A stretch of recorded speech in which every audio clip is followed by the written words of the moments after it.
oh shit, you dirty bitches, internationally known and locally recognized, just recently escaped from the government of Canada, snuck across the border, back to the United States. You must be so tired. Back to the belly of the beast, back to the inside of the balls of the dick that's fucking the world. America. I fucking love Montreal, dude. I'm a little tired, but we'll talk more. The Joe Rogan Experience is brought to you by several things. But before that, before we even bring up the sponsors, I want to thank Green Mountain Grills for hooking me up with this fucking badass grill. They hooked me up with one of these pellet grills. It's hardwood pellets. They essentially take sawdust, and they make these pellets out of it, and they use it to power your grill. And it all goes through. It's all electrically fed, so it keeps the temperature exactly the same. Apparently, all these... this dude Eric who set it up gave me the 411. All these grills that they use for these barbecue competitions, they all use pellet grills now. Right. And the way these pellet grills work is you don't have to light anything, you don't have to fucking use lighter fluid, but it's still wood. And what it does is it all gets done into there's like a hot coil, and slowly but surely the pellets get fed through a machine to the hot coil. It stays the same temperature. Oh, dude, wow. I made some of the best fucking steaks I've ever made on this thing. How long do the pellets last? Are they like one-time use, or do you? No, it turns to dust and you vacuum it out. It just like charcoal dust, and then you just buy new bags of pellets. And it's amazing how efficient it is. It's like one little you could take a couple of cups full of pellets and you could cook a couple steaks. Wow. Whereas if you think about how much charcoal it takes, because it's not that efficient, you know, and when you throw in the charcoal in there, a lot of the heat's lost too. This works in a convection oven way, so as you close the lid on it, and oh my god, it's so juicy and delicious. Oh, what's the website? I want to look. That's at a good question. It's they're called Green Mountain Grills. It's greenmountaingrills.com. I got the one called the Daniel Boone. Wow. There's a couple of different models, but you can cook like shoulders on these things. Like you could do like crazy shit, like cook like briskets and stuff, like stuff that you would never do because you're not going to be the smart guy who's out there like knowing exactly how much firewood to put in the thing. Because you know if you're like smoking something the traditional way, you like have a box and you got to keep throwing wood in it. That shit's whack. Okay, you got to get up in the middle of the night and go put some wood in there because your meat's gonna get cold. That's stupid as fuck. You don't have to do that anymore. Although there is something pretty badass about that. There's something like very craftsman about that. About getting up in the middle of the night and stoking the fire. Apparently there's this place in Austin, Texas that has barbecue that's fucking insane. Ari Shaffir went there, and I saw it on the Anthony Bourdain show too. It started off as a food truck, and this guy developed this way of making brisket that's fucking insane, and he does it totally old school. He gets up in the middle of the night, throws wood in the fire. He knows the right amount of shit to spray on the meat. Like it's all just simple salt and pepper and like a little vinegar or something. I don't know, water, whatever the fuck he's using. But apparently it's unbelievable. But let's be realistic, folks. You're not that fucking guy, okay? And if you get one of these Green Mountain grills, you can make like some ribs. You could actually do this. Can I tell you what my grill is like now? I have a thermos grill. It's 5 years old from Target. It was $100. It's from the Thermos company. And I had some steak, and the inside paint, the black paint, has started to come. Oh, perfect timing. Yeah, has started to come onto my meat now. So I think it's probably very toxic what I'm eating now. But I just kind of scratch it off, but it's so gross because every time paint flakes in your meat. Yeah, and I think it's like not. It's this kind of paint that's used to like for inside of grills. So it's probably like heavy duty, baking paint. Banking, yeah. Yeah, it's probably designed by the government to keep idiots in check. Yeah, so I'm gonna have to figure out a way to get that paint chip, those nanofibers get into your head. That's the government, man. I've never even heard of that happening before. That sounds terrible. Yeah, that should not happen, right? But look, if you're on a budget, man, just get yourself one of those kettle grills. Those like Weber kettle grills. Those are fucking badass, man. Yeah. And they're not that expensive, relatively speaking. Those are great. Yeah, I have one of those. I have a Kamado, which is very similar to the egg. It's just a little bit bigger, a little prettier. They make them like artistic. But I like cooking steaks on that too. But the beautiful thing about one of these pellet grills is that you can't fuck it up. It tells you what temperature it is, 500 degrees. You know exactly how long to cook it at 500 degrees. It's pretty badass, and like I said, you can do all kinds of shit with it. And they're very nice folks. We're also brought to you by Ting. Ting is a mobile company that we've been representing on this podcast for a while, and apparently there was some apprehension about going with us, Brian. Why? A lot of people didn't believe in the Joe Rogan Experience. They thought that maybe we're a tad fringe, maybe we're half-baked, as it were. Not that technical. Well, I mean, we're slightly technically oriented. You're far more technically oriented than I am. But the reality is, it's a great fit for us, this Ting company. The reason being that it's a company that's not trying to rip anybody off. They're trying to make a respectable profit, but they're not offering you all the like sneaky shit that exists in regular cell phone contracts. Like, first of all, the contract itself. You know, you can't just get a phone. You have to get a contract with someone to get that phone activated. And in most cases, what that means is if you want to cancel your service, you have to pay. You know, what they do is apparently they sort of move the numbers around when you buy a phone. Like, say if you want to buy like an iPhone, and if you go to any big name store, whatever, you know, big name cell phone company, name the name. Though when you're paying X amount of money, it's normally more than that. So they take that money away from the price to sort of entice you into it. But the deal is, if you try to like take that phone and then just cancel in a month and take your, you know, X amount of dollar savings, they would lose a lot of money that way. So the way they do it is they make you pay that back if you cancel. Ting doesn't fuck with that. Ting makes it very simple. They offer you the best Android phones you can get, really cool ones. Like I have the Samsung Galaxy S3, and that's the one that's coming to Brian too. And if you go to rogan.ting.com, fuck, I think that's it. Yeah. Rogan.ting.com, they'll give you $50 off of any Android phone when you start up. Look, they have a mobile hotspot, 4G mobile hotspot for $125. Dude, it's a fucking great company, man. It's no joke. They're on the Sprint backbone, so you don't have to worry about any wonky fucking backwood service. It's an actual real top flight cellular backbone. And because of that, they can offer you what a big name company can offer you, as well as offer you what this ethical small company is trying to provide. Look, they have the cell phone tower things that you put in your house, so if you have bad service in your house, it broadcasts internet. Yeah, it juices it up. It does something. What does it do? Let's read what it does so we don't give out misinformation. It pretty much connects to the internet, and it broadcasts a 4G signal in your house. So if you have live in a place that has a sketchy neighborhood, but you have great internet, you can make your own 4G tower pretty much in your house. Yeah. That's incredible. That is good, and it's using Sprint's network, and because it's connecting to your internet, I think that's even better. Sweet Jesus. I don't know, Does man. it get any better than this, ladies and gentlemen? Go to rogan.ting.com and save yourself some money. And Ting has been saying that they're getting a lot of customers from this campaign, and we appreciate you guys supporting the people that support us on the show. And one of the things that we will promise you 100% always is that anything we say on this show, we're never going to bullshit you. Anything we say is what we believe, and if I'm wrong, if I find out I'm wrong, I'm going to fucking tell you right away and apologize. Everyone needs a hoe phone. Everyone needs a hoe phone, especially gay dudes. Let's be honest. You're not going to keep it together. You're all guys. You're gonna get wacky. It's a beautiful thing. Just celebrate it. Get yourself a Ting phone, or if you're really gangster, get one of them Virgin Mobile fucking flip phones and pretend you use that shit for anything other than dick. Yeah. Anybody sees you entering their number into that knows, oh, this motherfucker doesn't care about me. This motherfucker's not here for me. Rogan.ting.com, excellent company. They have a couple of things going for them that's great, besides the fact that you don't have contracts. One of them is that if you, they have certain tiers, like, you know, use X amount of minutes. I don't know the exact system they have, or the plans that they have. But what I do know is if you use like what a lower plan would be, they credit you on your next bill. So no one's trying to rip you off. They're trying to offer you the best cell phone service available, in a way that's very ethical, in a way that I think is very generous, and it makes you feel better about what you're dealing with, because you know what else is out there.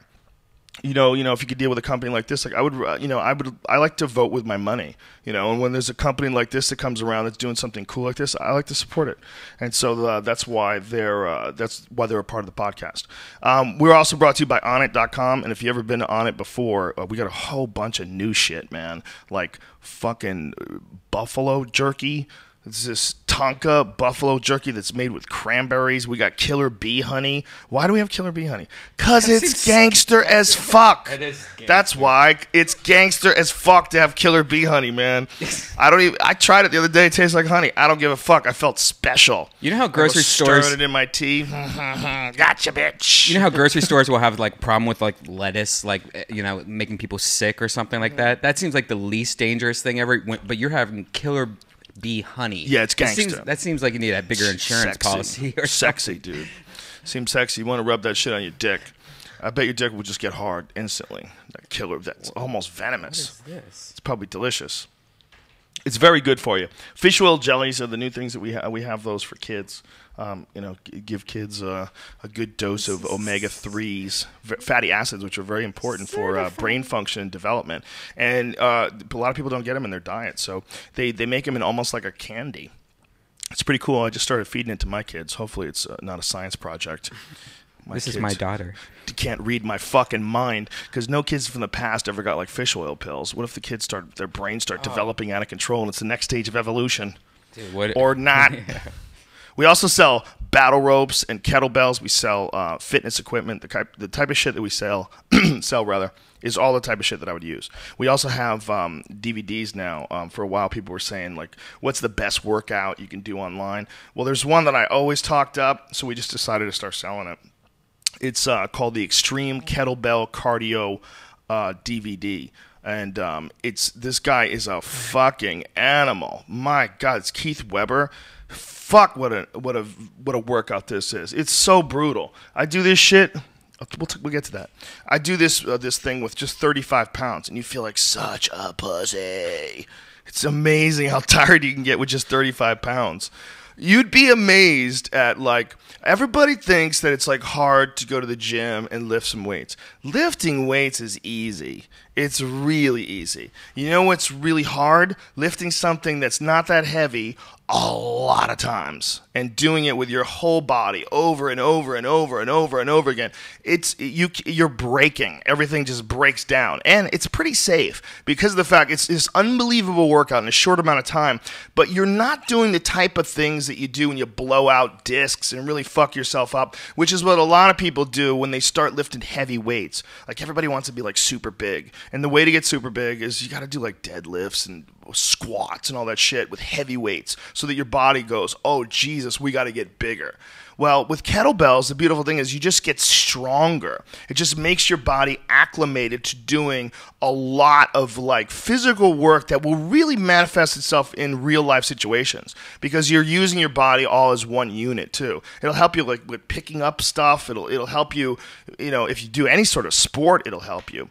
But I'm a huge fan of kettlebells. Both in there's a bunch of schools of thought. Steve Maxwell believes in, like, a lower weight, higher repetition, extreme, clean form, and he's one of the masters of it. As is Mike Mahler, who's more of, like, a really heavyweight, smaller reps guy, and he's fucking, that guy's yoked as fuck, and he's a vegan too, which is incredible. I'm rambling. It's official. Listen, folks, go to Onnit.com. Get yourself some hemp protein powder. You will not test positive. Don't worry. People need to have that explained to them over and over again. Hemp protein powder is one of the best, most efficient protein powders for your body to process, but there's no THC in it. So you can eat it, and it does not come up in your system. Whereas, like, poppy seeds will come up as morphine or heroin. This does not, you don't have to worry about that. Hemp is completely non-psychoactive. But unfortunately, we live in retarded times, and we cannot grow this plant in America. We have to actually, it's legal to have. You can even buy it. You can bring it over here. You can import it. Nobody has a problem with that. But you cannot grow it. How much sense does that make? Zero! So they grow it in Canada. So they grow it in Canada, and we have to buy it. We can't even employ American farmers on it. We wanted to start a farm. We were like, it would be beautiful because we know that Vermont has legal hemp manufacturing, and now I believe because of what happened, the law that got passed in Colorado and Washington, I think at least in one of those states, you're supposed to be allowed to grow hemp now too. But the government will arrest you. That's the bottom line on it. It's all based on ignorance. It's a completely non-psychoactive version of the cannabis plant. It's not the same thing as marijuana, and it's illegal all because of it as a commodity. And they hold it down and they keep it from farmers because it could take away a lot of different things, take them out of the market, a lot of different things that we consider standard, like ropes, nylon ropes. Well, actually, hemp is a better fucking rope. You know, clothes. Cold clothes are made out of cotton. Actually, if they were made out of hemp, they'd be better. They're more durable. Paper. It makes way better paper. It makes so many things better, and it's illegal. And it doesn't get you high. The whole thing is fucking crazy.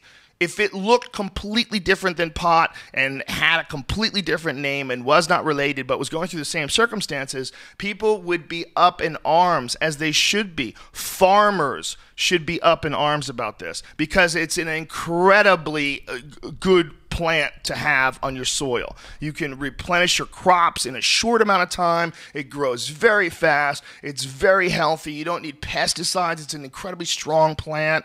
It's good for so many different fucking things. And if you try to grow it, they'll put you in a cage. They will take all your money. They will separate you from your family. They will lock you in a cage if you try to grow this awesome plant. So that's why hemp protein powder costs so much, folks. It's fucking stupid, and it's fucking ridiculous. In 2012. Wake up, you freaks. Wake the fuck up. Go get yourself some Alpha Brain and think this shit through. Go get yourself a blender. We can no longer offer the BlendTech blenders with a free hemp force. They have rules as to how you sell shit because then it just makes it too desirable. Maybe you should have a thing like every time you sell over $300, you get a free hemp force. Can't do it. Oh, like anything from that's a good idea. Like anything from the whole store? Yeah. We'll put that into play.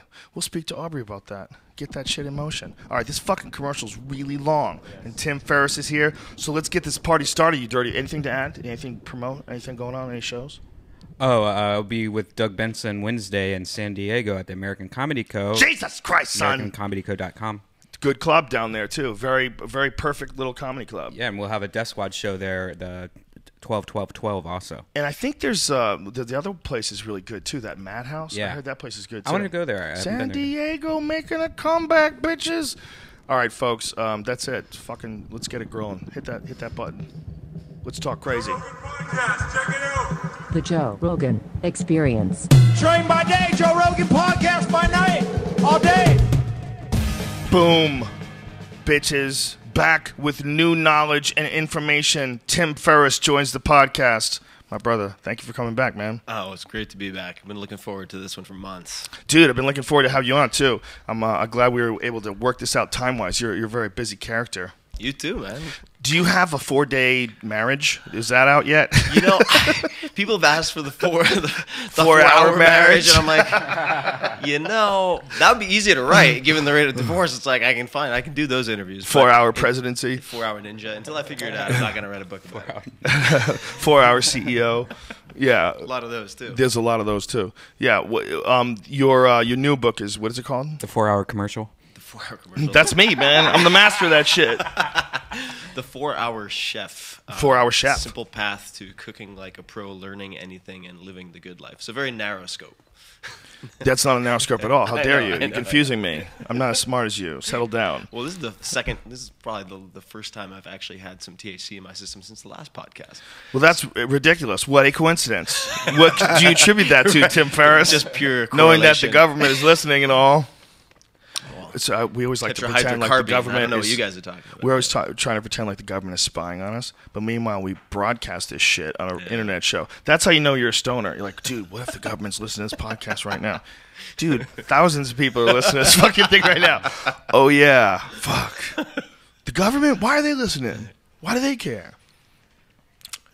4-hour government, is that possible? Maybe that would 4-hour government. We might be past that point. Yeah. Could have a 4-hour countdown clock. Do you think that's happening? Well, are you worried?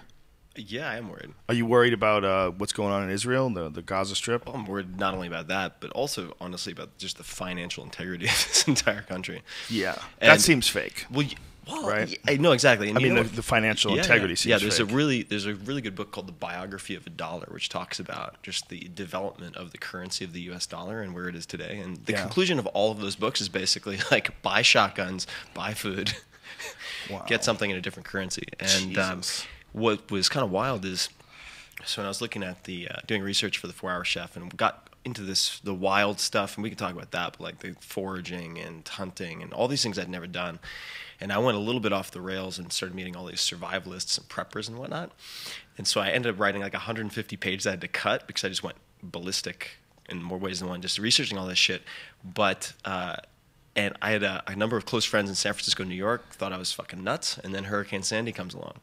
Whoa. So they thought that you were taking this way too far and you had lost your mind and you were proposing improbable scenarios. Yeah. And then Hurricane Sandy. And now everybody has to think. It's amazing how fragile our life is here on this planet. We essentially, live without a roof most of the time. The world is a convertible, and above us is all this shit that's flying around. There's like thousands of times every day a piece of rock from outer space comes into the atmosphere and burns up. Yeah. Like, people need to wrap their heads around that, all right? This is crazy. This does not have to, just because this has been here as a city for 100 years, doesn't mean it has to stay like this. Yeah, well, no, exactly. And so Nassim Taleb, who wrote The Black Swan, Fooled by Randomness, he's a really good example, which is, the turkey thinks that things are going great all the way up until Thanksgiving. Like just the fact that he's had 364 days of living pretty doesn't mean 365 is going to be very pretty at all. I always use my analogy is the anthill analogy, that there can be an anthill that exists in a field, and it's a big anthill, and these ants have been working in this anthill for God knows how long, and they only live for like a short amount of time. So it's been there long before they were ever born. Yeah. This anthill has existed in its many fucking complicated caverns, and then one day this little kid comes along and stomps the fucking shit out of that anthill, and no one saw it coming. Yeah. It never happened before, so they never even considered it. They just fucking go about their day, and this little kid comes along and stomps the shit out of that anthill. Yeah. And that's exactly what happened with Hurricane Katrina. That's exactly what happened with Sandy. Yeah. That's what could happen with Yellowstone. Oh, yeah. Yeah, or any sort of an earthquake. I mean, I have a friend who has a house. He has a vacation house on the beach in Malibu. It is so badass. You sit there and like you're on the ocean, and it's such a humbling experience to have it's like something like very like it just connects you in some weird way to nature when you're staring at that water. I think that's why beach communities are so chill. Yeah. Beach communities are like every day you're confronted with this reality that you ain't shit. Yeah. Okay, you stop and look out there, dude. As far as you can see is water, and you die out there. You can't make it. And if for some reason it just swishes back and forth a little, it's going to wipe out everything for 100 miles in like it's nothing. Yeah. Okay, so settle the fuck down and stop taking yourself so seriously. Like, that's the feeling that you get when you're right next to water. Yeah. I think that's important for people. I think it is. I think it's also the sort of meditative aspect of the waves. I think has something to do with it. I know it gives you a feeling. Yeah. It gives you like a peaceful feeling when you're like sitting around and like you're in Hawaii and you're looking at that water. You know you're on top of a volcano. Yeah. You know this shit is temporary as fuck. Yeah. But you're like, right now it's beautiful. Right now it's amazing. The trippy part too. I grew up on Long Island, way out at the end. And what part? What is that? Like Amagansett, Montauk. So I grew up as a townie, like a rat tail wearing townie That's in the awesome. Hamptons. And you start thinking about, let's just say, climate change, and then you look at the wealth concentration in the first 10 to 20 miles of every coastline. It's like 80% of the world's wealth would just be wiped out if there's a dramatic temperature change. And with Hurricane Sandy, what's not amusing, it's depressingly amusing to me is when people are like, oh, well, that's like 1 in 100, 1 in a million. And if you look at, there was a piece in Nature magazine, this is just in the last, I think, few months, where they said, if climate change continues as predicted, 100-year storms will happen every 3 years. Jesus. And I took a training course in San Francisco that was done by the police department and the fire department, which was the Northern California Emergency Response Training, NERT. And in the first class, this is the police. This isn't some wacko, like, paranoid doomsday predictor. He said, all right, let's do an exercise. How many people are there in San Francisco? Something like, well, I don't know, whatever, 800,000, right? Okay, if everyone's commuting in, like a couple million, whatever it might be. Okay, how many fire engines do you think there are in San Francisco? And everyone's like, 100, 250, whatever it was. It was something like 19. And he said, what that means is, if you look at like the Loma Prieta earthquake in 1989, it could be 7 to 10 days before anybody gets to you. Like, you cannot rely on the existing structure. And that kind of blew my mind. I was like, that, even it's amazing 10 days. It's amazing that you get it done that fast. After Sandy, I'm like, well, look, they don't have a backup plan for something massive. You know what they have? Coffins. Yeah. Right. They have those plastic coffins they save up in case a fucking asteroid hits us. Yeah. They don't have like some crazy plan to feed everybody. Yeah. They have a plan to go overseas and jack people and take their oil. Right. No plan to take care of the people in case if there's some sort of an earthquake or something. Oh yeah, no, there's no possible response that would cover it. And so what I figured out is I started doing the math and I was like, wow, I spend, because I've broken myself like 1,000 times, I spend $500, $600 a month on health insurance, and I don't even have 20 gallons of water and food and a shotgun and a few things, which would cost what, $500 to $1,000 total one-time cost. I have a friend who has a solar-powered house. That's cool. That's got to be the way to go, especially out here. Yeah, and just even a cheap generator. Like I had the power go out on my block in San Francisco for 24 hours, and I realized all my food is going bad. I had like 80 pounds of meat, no power supply, so I got I think it's a Honda like EU 2000i generator that's popular at Burning Man, and then a bunch of extra gasoline. And I would not buy it just for that. Well, I can go to Burning Man. I would smell feet everywhere. Yeah, I can go to Burning Man with the rest of San Francisco to see all of my friends. Why do I smell feet? It smells like petroleum. Listen, Burning Man people, relax. I'm just joking. I don't want you getting angry at me. Fuck you, dude. Why are you so aggro? Why I got a problem with Burning Man? I don't really. I'm just completely joking. Can't you just say shit just to say shit sometimes? Everybody's got to take everything so fucking seriously. Yeah, I think that generators are an awesome idea. You know, that's a good idea to have around. It's hard though if you live in an apartment. What the fuck do you do then? You could actually pull it off, and the only reason I figured this out. Open the window or something. Yeah, you just have to have an exhaust pipe going out the window, so you get some coil up thing. In that case, how long does it stay on? Depends on the gasoline you have. I mean, I have maybe 10 gallons of gasoline, and this generator. What's great about it is it looks like an old school like desktops server. Really? Yeah, it's tiny. It looks like one of those towers. It's not heavy at all. It probably weighs 30 pounds. And how does the gas tank connect to it? What does it look like? Is it like You pour the gasoline right into the generator itself. Yeah, it's really well done. And it holds how many gallons? I don't know offhand. Yeah, offhand I have. So how long does it stay with like one fill up and you turn it on? How long does it stay on? I honestly am not sure. I have everything ready to go, but I couldn't fit more than 10 gallons of gasoline in my apartment. Right. Isn't it fucked up thinking about that? Like thinking about alternative ways to keep the power on? That's fucking terrifying. Yeah. Everyone should at least get a Red Cross endorsed hand wind up powered radio, which also doubles as a charger. Yeah. You can get these for like $40 on Amazon. But if the power's out, won't the radio be out too? Well, it can. You can actually use different frequencies. So, I mean, like the ham radio, as crazy as it seems, is actually a pretty good skill to pick up. Like that's what the fire department, police department, they're like. All those wackos. That's how they catch pedos, right? Yeah, they could be one of them. Yeah, or Dungeons and Dragons players.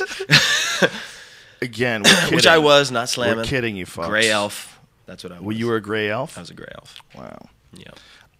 You had 80 pounds of meat in your house?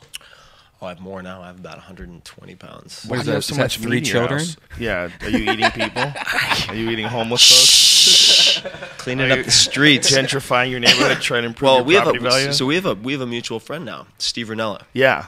And so just to give some context, so growing up on Long Island, Steve Ranella, for folks who don't know, is the host amazing. Of Meat Eater. Yeah, he's an author actually as well. He's got a book called Meat Eater, which is fantastic. Brilliant writer. He's a very good writer, man. Yeah, really good writer. Very bright guy. So I met Steve when I was investigating how to reconnect with ingredients as part of this book.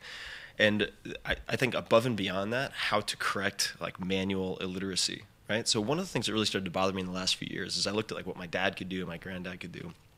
I can't fix half the things on my car. I can't do basic like woodwork. I can't do any of that shit. And I realized it was really causing me a lot of anxiety not to build things with my hands. So sort of food and foraging and all this stuff became another way, or one way to try to reclaim that. And then Steve I met through a bunch of different random circumstances. And what he countered was my image of a hunter. Because growing up on Long Island, I had a lot of injured deer come across my property from people who didn't know how to bow hunt. Like beer cans on the side of my side of my driveway. And I just developed this real like hatred. It was that strong for hunters, and just saw them as really irresponsible, wasteful kind of jerk-offs. And then I met Steve, and so I'll give a little. You've probably heard this story, but what blew me away about Steve is he'll say, "Look, there are a lot of better hunters than me, although he's a really good hunter." And they'll say there are a lot of better cooks than me, but I'm a decent cook. But there are very few people who can put them together. And so he took, for one of his books, I guess it was the Scavenger's Guide to Haute Cuisine. He took this 1906 Escoffier banquet. Escoffier is like the grandfather of French cuisine. 3-day banquet, like 40 different dishes with all this weird shit, stingrays and quail stuffed with sea urchin or who the fuck knows. He served people raccoon that he found on the side of the road. Yeah, and what he did in this particular 3-day banquet is he killed and foraged everything. He got every ingredient and then recreated the entire 3-day thing himself. Guy's a stud. Yeah, he's an amazing dude. Oh, so for the meat, he took me on my first ever hunt, which was a white-tailed deer hunt, and then most recently we went to Alaska for about a week in the middle of nowhere to hunt caribou. So were you successful both times? I was. Yeah? I was. So the white-tailed deer was your first experience? First hunt. And where'd you go there? That was South Carolina, because in California you have to fill out like a phone book's worth of paperwork to get anything done with hunting. In South Carolina, you just buy the hunting license online and you're done. Beautiful people of South Carolina. God bless you. God bless you for fucking keeping the bureaucracy in check. So your idea about wanting to hunt was probably similar to what my idea was. It was like, I eat meat and I have no connection to it. Yep. I'm just buying it in a store. I know this isn't healthy. It's akin. I likened it to the idea of being born rich. Yeah. It's like I didn't really understand what it was like to earn it. I didn't in any way, shape, or form. And there's a lot of people that have a lot of misunderstandings about hunting too, and I shared those. When I was young, I had a very ignorant opinion on hunting too. I just thought it was just people who, like, why would you kill an animal when you can just go to the store and get it for free, or buy it without having to deal with that? Like, these people probably want to kill animals. Like, why don't you leave the animals alone? Then one day I was driving from a gig. I was in Boston. Or in New York, rather, and I was in upper western Massachusetts, and I had to drive down, and I had to go like 30 fucking miles an hour because these deer just kept jumping in front of my car. It was crazy. Yeah. I just kept seeing them over and over and over again. They were all over the road, so I had to drive really slow on the way home, and it was a really common thing on this one parkway where deer would get hit by cars. Yeah. I mean, it was an infestation because if you're looking at that much on the actual road, off to the right and off to the left, there's fucking woods, man. Yeah. So who knows how many goddamn deer are out there. Oh, yeah. And those deer, first of all, they're going to get hit by cars. They're going to starve because they're going to run out of food. Yeah. And if they don't have hunters managing that population, there's only one other option, and that option is predators. Yeah. So you have two options. You have something that can kill a fucking deer with its face. Right. And you're going to have a good population of those motherfuckers running around, and you're just going to trust that they're not going to get you and your dog and your kids, or you're going to manage that population by shooting them and eating them. Yeah. And it's a really fascinating sort of a situation when you really understand it for what it is. Like, it's wildlife management. They have to do this because we are at the top of the food chain. So we have to take responsibility for that situation. We have game, and it's everywhere. And if you don't eat it, slowly but surely that mountain lion population is going to start creeping up. That's just how nature deals with shit. Or the human population is going to start dropping because they become disease vectors for things like Lyme's disease. I mean, my brother's had Lyme's disease. My dad's had Lyme disease. Upstate New York, it's a real issue. That's how it's transmitted. Yeah. I've heard quite a few people get it. Yeah, that's only one issue. There's a lot. And the fucking food, it's great meat. It's like really good for you. It's better for you than cows that you buy in a store that have been fed corn and other unnatural things for cows. It's way healthier for you. My experience was that my whole life I had thought about it one way, and then that one trip home, I started reconsidering, like, this is fucking crazy. And then I started looking at, but there was no internet back then, so I'd have to like read a book, which is really annoying. I'd sit down there, and I mean, I don't mind reading a book now, but when I was 20 or whatever the fuck this was, like, why the fuck are there so many deers? And then as I looked into all this shit, I realized, like, oh, there's arguments about managing them, and there's like the fishing game and the hunters, and like everyone has to come to an agreement of how many there are, and I go, well, this is crazy. You got these fucking, they're like rats. Yeah. They're like giant rats that run in front of your car and commit suicide. It's fucking bananas. And they taste delicious, and you can shoot them, and it's free. Yeah, you just have to pay for the license. Yeah, and then hit them in the right spot. Yes, if they get distressed, then the meat's no good. Oh, is that true? It can make it really distasteful if you get what's called a red cutter. So, for instance, if you fuck it up and you injure it, and then you chase it, which you shouldn't do, number one, if you get a good shot, and then you finally kill the thing. The excessive adrenaline and whatnot can really can.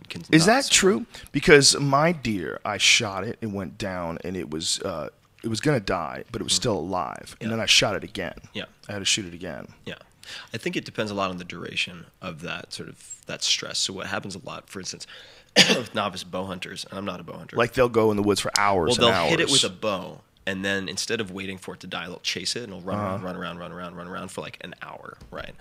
And then drop. But so that's flooded with adrenaline. Yeah. And again, I'm super novice, but based on what Steve told me, also, like, depending on what gender deer you hit and if it's during mating season or not. So if you hit like a ruddy buck that's just pumped full of naturally occurring hormones, then it can end up being pretty. What if it's like an aphrodisiac when the deer is like super horny and you eat its meat? But it seems kind of homosexual. I got to be honest with you. I don't think there's anything wrong with that. Whatever but works. I guess. Yeah, I mean, like when you're eating tiger dicks or whatever the fuck it is that Chinese people eat, it's kind of not tasty. It's very. I mean, it's good. It's interspecies. You're mixing species up, but it's also sort of homosexual. In a way, yeah. I had a little bit. It's okay. Bull penis in China, not tasty. I don't recommend it. We served that shit on Fear Factor. We served water buffalo dicks. I saw that episode when you had all the different variations. That was just one time where I was like, this is the most ridiculous job on earth. The other time was when we served them donkey semen. Ugh. That's what canceled the show. They got so crazy. They served donkey semen. The producers lost their fucking minds, and so did NBC, because NBC said yes to it. That's the dirty secret about the last season of Fear Factor. They approved. NBC approved sucking down a big gulp of donkey cum. They're like, yep, that seems like a good thing to put on TV. Let it rip. That is disgusting. Oh, dude, it was the only time. There's only been 2 times when I disagreed with the producers. I said, you really shouldn't do this. One time when we made them ride bulls. I was like, this is crazy. You can't control this. This is not good. I didn't like it. And then the other time when we made them drink cum, I just never thought I'd have to say that. I never thought I'd have to say, I don't think you should serve those people donkey cum. It just doesn't see. It just seems like we're crossing a line. If you like this job and you want to keep it, and then TMZ got a hold of it. They put the pictures of it online. And then NBC said, pull the show! Pull the show! They pulled the episode. What response did they expect? I don't know what they were thinking, man. If I'm the guy who's telling you're crossing the line. Yeah, you're already there. Yeah. I'm a podhead cage fighting commentator, and I'm telling you're going too far. Everything in my life is fucked up. Everything I do, whether it's stand-up comedy or this podcast, everything could be considered fucked up. And I'm like, you're going crazy. I'm like, you're getting too jiggy over here. You gotta let that one go. They can't drink cum. No. And piss, by the way. We served them piss too. Nobody seemed to care as much about the piss. I wouldn't care as much about the piss. Yeah. The piss, they just drank it. And nobody complained about the piss. It was always the donkey cum. And it always was like, again, it was like some sort of bestiality thing in people's minds. Because it's a body fluid and we know where it came from. Like milk. Yeah, but it's not like we're asking them to have sex. It's so funny how people connect like sex with the fluids that sex creates. It's like drinking you're nowhere near that donkey when it comes. But drinking its cum somehow or another is sex with that donkey. I'm not sure I could rationalize myself into drinking donkey cum. Like, as hard as I tried to make it into like a thought exercise, Well, what's fucked up is 2 people had a drink and they didn't win shit. That's what's fucked up because everybody drank it. Yeah. 1 guy and 2 girls drank it, and they were nice people. That's what's even more fucked up. They were very nice. It's always the nice, quiet type who drink the donkey semen. For all of them, I mean, it was like occasionally you have a show where someone will try too hard or they'll be obnoxious. We didn't have any of that this last season of Fear Factor. Everyone was like they were nice folks. So I felt bad sitting down there drinking donkey cum. God, I'd hate to see it digested. Like the next morning, you're just sitting on the toilet, just blowing out cum. Quite honestly, it's very similar to phlegm. So it's like almost like drinking a big glass of phlegm. Right. It's really very similar. It's very similar in its texture, and I don't know about taste, because I never tried phlegm. Ha! Get it? I wonder if you flushed. Get it? I tried loads. You get the job? Where the fuck is this podcast? I wonder if when you flush the toilet after digesting, if it's like super fast, like it flushes really, really fast. Because it's slippery? Yeah. Because of all the phlegm? Right. I don't know. What kind of... I don't know what the fuck you're saying. You need to go to a doctor. For real. You need to go to a doctor and just tell him that you proposed that, and he'll sit you down and go, I think you're going to die. I think you have something wrong with your brain. So your first deer hunting experience was in North Carolina. Was it South Carolina? Yeah. South Carolina. Was it a gun, bow? It was a gun. It was a gun. I didn't want to. My biggest fear going into all of that was fucking up the shot. Right. I was really worried about just maiming the deer. Yeah. And then it runs a long away, time. like hitting it in the leg or something. I was really worried about that. So I really got into the marksmanship super serious. I was actually just down here a couple of weeks ago doing sniper training with some of the LA SWAT team members. Holy shit. Yeah, there's a great company called ITTS that does trainings. They were great. But prior to that, with the deer, I used a 7mm Remington mag. I actually used Steve's gun, which is a left-handed. I use his gun too. It's a nice gun. It's a great gun. I have since had a right-handed version of that made with a couple of changes, so it's like a his and hers 7mm with Steve Ranella now. Nice. But I used his gun, and man, he's a great teacher. I mean, that's part of the reason I wanted to put him in the book. He is a fucking outstanding teacher. Well, he knows what he's doing in Yeah. all aspects of the whole hunting thing, because his attachment to it isn't just hunting; it's also to just the history of the United States and the people that lived in the land, the American Indian heritage, and the stories. He had some amazing American Indian stories, like really, I should say Native American stories. Really, really interesting stuff about that whole area where we went to Montana to the Missouri River. Yeah, the Missouri breaks. Yeah, and he had just incredible stories, story after story. So he's a guy that like really embraces like the history of a region too, and the history of the wildlife there as well, how they migrate, what the numbers used to be like, and we occasionally would look for buffalo bones because they're like really common in the sides of hills. You see like when the strata wears away, you'll find like these old ass fucking buffalo bones. That's cool. That's super cool. It's pretty badass. And Steve, I mean, he grew up hunting with his brothers, obviously with his dad as well, and I think his brothers, they're both in the sciences, but I believe they're both ecologists.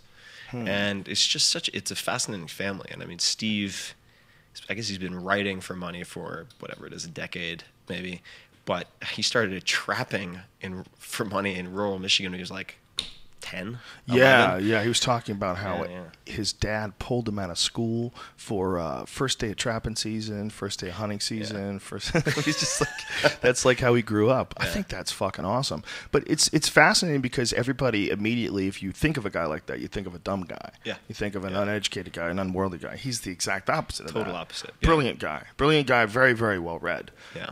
And really fun to talk to. Very, he's inquisitive, he's intelligent, he's on the ball. But he's the real fucking deal, and he expects that from other people as well. Yeah. You go on a hunt with them, you're going on. I mean, you're it's going. No joke. It's legit. Yeah, when we were in Alaska, we got dropped off. I think it was like 5 hours north of Fairbanks, flight time.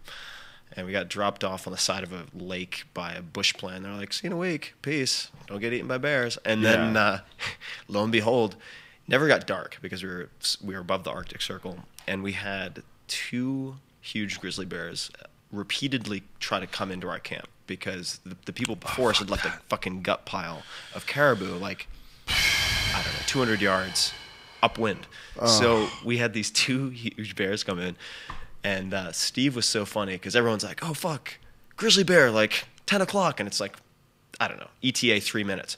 And then Steve found that found out his cell phone had been like in the bottom of his bag and was soaked with DEET. And he's like, fuck, my fucking cell phone. And everyone's like, Steve, grizzly bear, ETA 3 minutes. He's like, my fucking cell phone. He's just like so unconcerned about this grizzly bear. And then he's just like, all right, fine, fuck it. And he picks up a shotgun and like walks over with birdshot and like starts firing it off and waving his arms and scaring it off from like. That's all you need to do? 100 yards. But here's the thing, 100 yards to a bear, that's not a slow animal, right? So Steve's got some big balls. So yeah, he scared it off. Thing went running. Came back like 2 hours later. But that's what we're going to say about him after he gets fucking eaten. You know, exactly. He had big balls until the bear ultimately ate. That's what they said about Grizzly Man until the very end. He really knows those bears. Oh, he knows how to stay safe. Yeah, I think Steve is fine to be within 100 yards of a bear as long as he has a good firearm. Yeah, you got to really have when you strong stop respecting rifle. the fucking grizzly, that's when the grizzly takes care of you.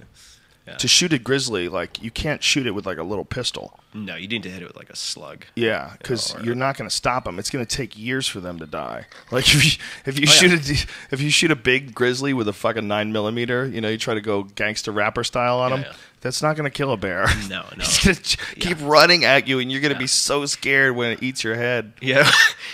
People underestimate how hard it is to kill an animal like that. Yeah. Depending on the circumstances. I was talking to a friend of mine who's a Navy SEAL, and he's still enlisted. I mean, he does deployments and everything, but he was at one point in Africa, and these villagers in sort of the downtime knew these guys were with the military, and they said, hey, could you help us cull this herd of water buffalo because they're destroying all our property and blah, blah, blah. We can make food out of the buffalo that you kill. They're like, sure. So they had these like long-range sniping rifles, and he said that, and he's a damn good shot. I've done some training with him, and he said that he shot a water buffalo right in the corner of the eye.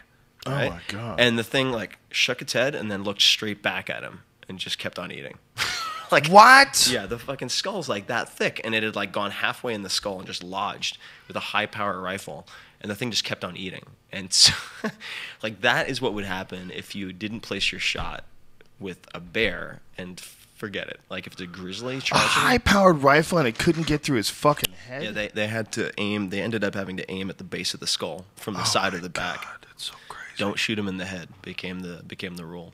That's a big fucking animal. Yeah. Well, when I was in Africa doing research for this book too. I went all India, Japan, all over the place, and when we were in South Africa, water buffalo kill everybody. I mean, people are afraid of the lions, but if you meet, let's say, the Masai Mara, these warriors who are like jump up and down, they're famous for the red robes, they're not afraid of lions at all. They'll walk off into the darkness with their big walking stick, going from one village to the next. They're like, like big house cats will scare them off. Water buffalo, hippo, and elephants, those are the ones they're all afraid of, because they'll just charge you and kill you. Yeah, water buffaloes are big fucking animals. animals, Tourists get out of their cars on safari, they're like, oh, let's take a picture with the cows. And then the cows are like cow Lamborghini bulls, and then they get I've talked about this a bunch lately, so I can't really go into it again. But have you seen Relentless Enemies?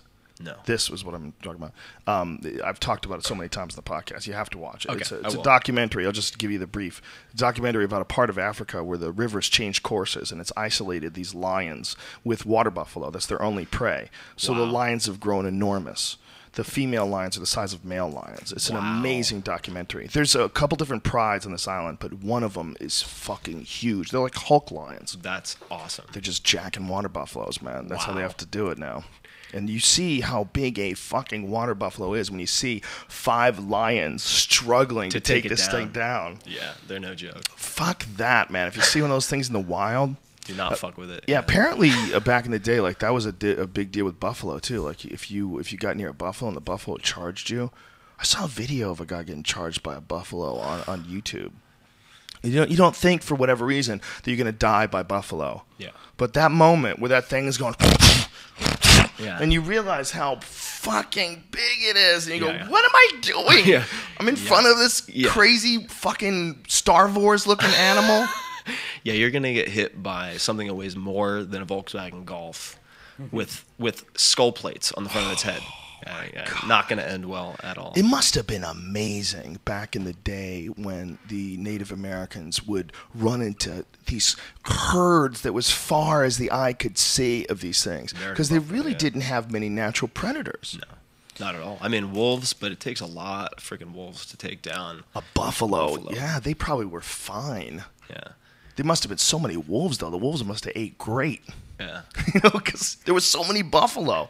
What other, after the saber-toothed tiger, which was what, the Pleistocene? What was that, like 14,000 years ago? Was that what it was, when the woolly mammoths and saber-toothed tigers also existed? Yeah. What other animal would eat them? It would only be wolves and mountain lions, right? Yeah. Can a mountain lion even take out? I don't think so, because I think mountain lion more is a stalk and pounce type of animal as opposed to the endurance running. I don't know if you've seen Planet Earth, the series where they have an aerial shot of wolves hunting. I think it was a caribou, it may have been an elk, and how they would basically, the wolves would run. This is the trippiest thing when you see it from the air. They're almost like a peloton in the Tour de France. So they'll have like the wolf in the front who's tiring out the caribou, and then like the replacement runner will come from the back and fill in, and that guy will drop back. Wow. And so they just run this relay race where they tag in and tag out on running this animal until it drops, and then they take it out. Holy shit. Yeah. Like persistence hunting, sort of. Exactly. Yeah. Exactly. Which they still do in certain parts of Africa. They'll chase a gazelle or whatever the fuck it is down until it just runs out of gas. Yeah, pretty wild. And then they stab it. Fuck, how long does that take? I guess that can only be done in a place like Africa. You would need the high heat, and you'd also need the higher heat. Oh, right. For the animal to overheat. Right. That makes sense. Because that was the weirdest thing about deer, when you open them up, how hot they are in the inside. It's like, it's really kind of like, whoa. It's a real eye-opener. Yeah. What was really trippy, so the field dressing, right? So I was much more interested in what happens after pulling the trigger than before. Did you stalk this deer? How'd you do it? This deer, the first deer, this was done from blind. So it was really, didn't have to work as hard on the hunt, certainly, compared to caribou. With the caribou, we did have to stalk. So you did both with Ranella? I did both with Ranella. And the first one, how long ago was it? First one had to be a year and a half ago, or maybe even slightly less. Because was that when he had the other show, The Wild Within? No, I don't think so. It was the new show, Meat Eater? So the deer hunt was not filmed for Meat Eater. The caribou hunt was filmed for Meat Eater. So the deer hunt was just you guys? The deer hunt was just because I met Steve and I said, "You're my guy. If I am ever going to hunt, like, you're the guy who's the best option for guiding this." And got along, and both have pretty fucking strange senses of humor, and went to South Carolina. And you think he has a strange sense of humor? I think he has. He can. Depends on how much wine we've had. When we were camping, what was great is we had these fucking bags of wine because they were from the boxes, but they'd been taken out and they looked just like an IV bag. So I've been like fantasizing about getting these like rolling carts from the hospital like supply store and just getting fucking IV bags of wine that people can drink through, like a Camelback at dinner, just to creep the shit out of everybody. Yeah, those Camelbacks are fun. Yeah, You were in a warm weather area. Was it a warm weather time? In South Carolina, it was. So we had to be really careful about keeping all the meat cool. Right? Yeah, that's part of the reasons that you need to. One of the reasons you need to remove the internal organs so quickly is so that the meat doesn't spoil. Right. And what was super trippy for me, because I've just never experienced anything quite like it, was when I was doing the field dressing, maybe a minute or two into the process, like I just felt like I had done it before, and I had this like hardwiring moment where I was just really good at it, and that doesn't happen with many things. And it made me think about like, how do orphaned cats know how to hunt? How do orphaned anything fill in the blank? That's even more specific than knowing how to hunt. You know how what to I mean? Clean it. No, really I know, incredible. but just like to take it apart, and it felt so natural going through it. Well, had this been obviously you're a very smart guy, so this had been something you had considered for quite a while before you actually went hunting. But I never read about the field dressing because really? I wanted to have an intellectually honest first experience for my readers and to be able to convey that to them. So I did not study butchering, field dressing, anything. The only thing I studied was the marksmanship because I didn't want to fuck it up.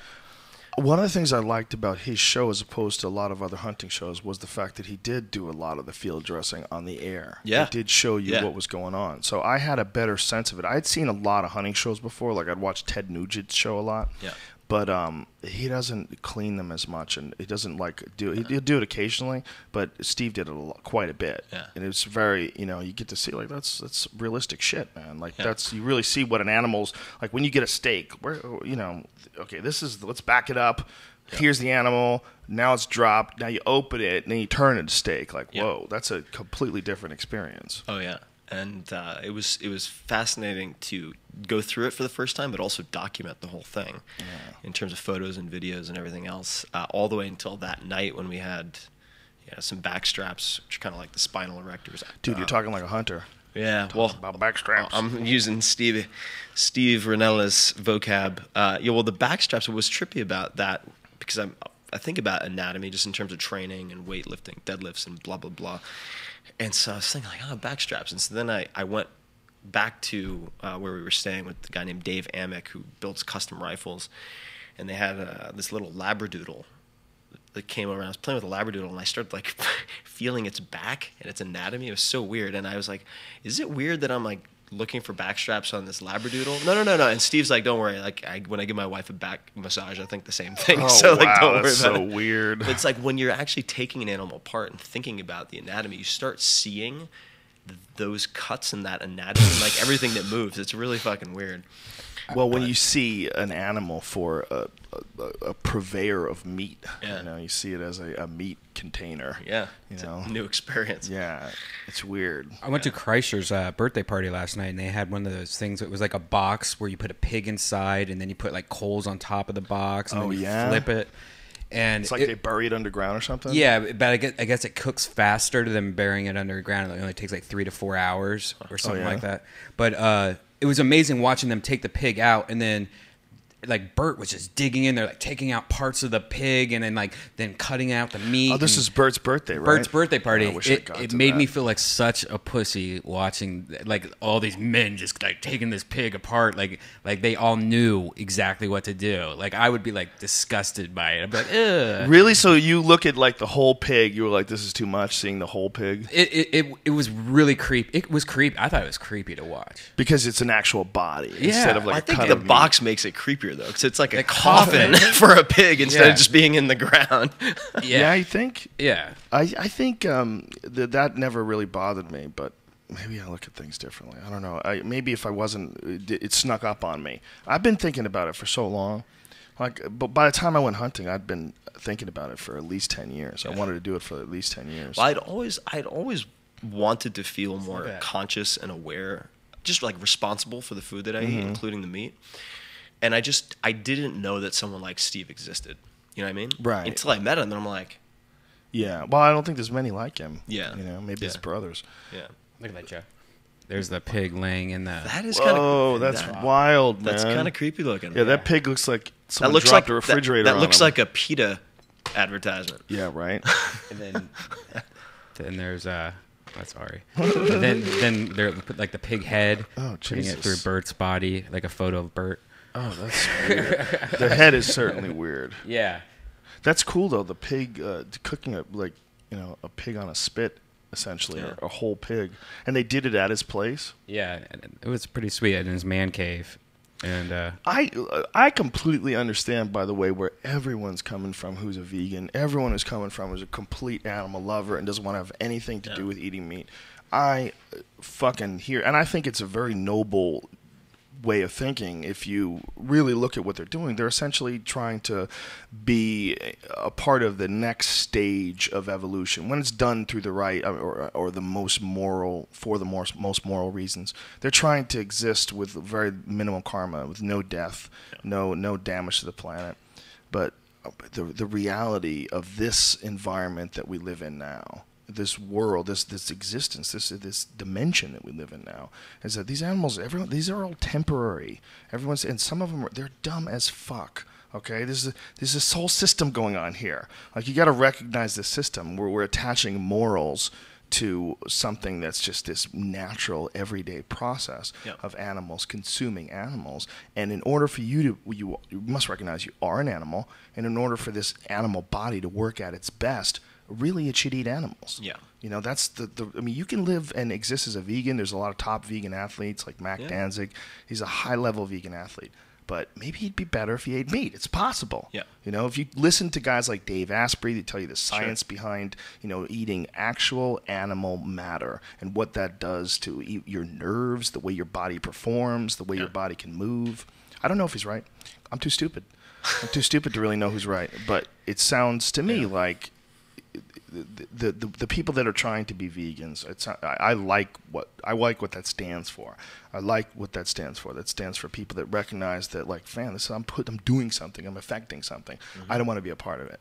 But if you want to live in a society, the reality is, if we've sort of like distanced ourselves from what we're doing by not having most people involved with the actual taking of the animal's life. Yep. So even though you're a part of the chain of command or the chain of evidence or the chain of matter from a living animal to steak, you've got nothing connected to it. So there's a lot of people that are wearing leather.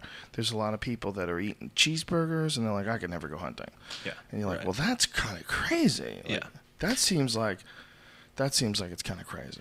No, I totally agree, number one. And I would also say, what a lot of people don't realize is the industrially farmed meat, and I use the term, farmed very loosely, but is extremely damaging to the ecosystem and ecological sustainability in the U.S. But what they miss is like monocrops like wheat, soy, corn. Are arguably equally or more damaging. And I think that so one of the things that made me want to actually explore food more is that in the next 10 years or so, I met with a lot of really interesting people like Sam Cass, who's the private chef for the Obamas at the White House, also does a lot of food policy Damn, stuff. You know the chef at the White House? Yeah, I've met him before. What does Obama like to eat? Well, the meals he told me about were fish. So he would like go out and catch the fish and then bring them in and cook them. Obama would catch the fish? That's not what I was guessing. No, Sam Cass, who what were you guessing, Brian? Chicken and watermelon? You son of a bitch. You son of a bitch. But something like 50% or more of the current small farm owners in the U.S. are set to retire in the next 5 to 10 years. And what that means is you have these last of the Mohican, like small family-run farms in many cases. They're going to be up for grabs, whether that turns into strip malls or is handed over to Monsanto or some big industrial food corp. Or third, which is really the only sustainable option that I see, is moving from a few really big producers to many smaller producers. Otherwise, there's just too much politics involved with like subsidies for corn. Things of that type. Explain that for people who don't understand that, because there's a weird thing going on with corn. Yeah, they're just, when you have a handful of very large industrial food producers, and you have basically a sort of exchange program between, let's say, the governmental bodies that regulate food and the Monsantos and the ConAgras of the world, you end up in a really fucked up situation where there are certain crops that do a lot of damage that are forced into the food supply in everything you can imagine, like corn, which will be in everything from certain like toothpaste to every condiment you use to bread that you eat, because the growth of corn and distribution of corn is subsidized by the U.S. government, which makes it possible for farmers to make money by producing excesses of corn. And if you look at, let's say, if you look at the topsoil in many of the most agriculturally productive states, they've been reduced from 10, 15 feet in some cases to less than a foot by constantly producing the same one or two crops. So in any case, I think that there's when you were saying vote with your dollars, I think it's really important to realize that people are voting for the future of this country in many, many ways, financial and otherwise, certainly from like an ecological standpoint, every time they eat a meal. Like, you're voting 3 times a day for what you want in the next 10, 15 years. And it's not going to be reversible. Once that farmland goes away, we're kind of fucked. I mean, in a lot of ways. So anyway. How did it get to that point? How did people that produce corn, how did they influence the government to get them to give them subsidies? What is the benefit of them getting subsidies? I don't know all of the historical context, to be perfectly honest. What is the benefit? Like, how do they sell it? Like giving Well, they export a lot of corn as well. No, I mean, like, how does a bill like that get passed? How does laws like that get put into place where they're subsidizing people for growing excess corn? So hard to say. I mean, there's so many lobbying groups. There's so much backdoor dealing. If you look at, let's just say, the labeling or non-labeling of GMO food as an example, like that was a big issue in California recently, but didn't it lose? I think it lost in the state of California. Yeah, which is crazy. Sometimes they can word things where it's confusing as fuck to people. Ultimately, I think the most direct path of making a statement is using your dollars on the right things. Yeah. Right. So this is a free market. People respond to money. So it's like if you can buy food whenever possible from smaller producers as opposed to bigger producers, closer producers as opposed to those really far away, the healthier you will be, the better your performance will be, and ultimately the less you'll be shackled to some company that can do whatever it wants. It's so hard for people to do that, though, and it costs a lot of money. Like, even if you want to eat organic, that shit's so expensive. If you want to eat, like, really healthy foods, if you want to go to the supermarket and, go to, like, a Whole Foods or something and get, like, all grass-fed this, and it's amazing how much more expensive it is than to going to a market and you get some weird-looking semi-gray steak. Take that bitch home. It can be expensive. There are ways out there for people to make sort of tactical choices for health, at least, about which produce to spend more money on. Like their annual lists, for instance, the Clean 15 and the Dirty Dozen, and all that means is the Dirty Dozen are the 12 most contaminated produce items, vegetables and fruits that exist on the market in the U.S. and they're studied every year, and chemical analysis is done. And those are the fruits and veggies that you'll want to get organically if you can afford it. The Clean 15, on the other hand, are foods that even when produced conventionally with pesticides, antibiotics, etc., have the lowest levels of contamination. So those you can actually feel pretty safe buying at lower prices conventionally. And a good way for people to tell if you're getting screwed by your local grocer or not, or tricked, is on most fruits and vegetables, you'll find a label or sticker, right? If it starts with 9, it's probably organic. If it isn't, if that number doesn't start with a 9, then you might be getting bait and switched if they say it's organic. So, really? What is the standard like for organic? What is exactly organic? Does it mean no organic, pesticides? What does it mean? It's this is a label that's been very abused. I found out my loads are organic. They're 100%. Donkey they semen. Don't taste organic, Joe. What are you doing? You broadcasting over there on your channel as well, you freak? Yeah, I'm doing for camera. Organic it means a lot of things to a lot of people, but in general, it's supposed to mean without, or as it's intended by a lot of people, without additional pesticides, antibiotics, etc., as it would have been grown 100, 200 years ago. But it's a battle for dollars. So a lot of these labels, if they're not regulated, get misused.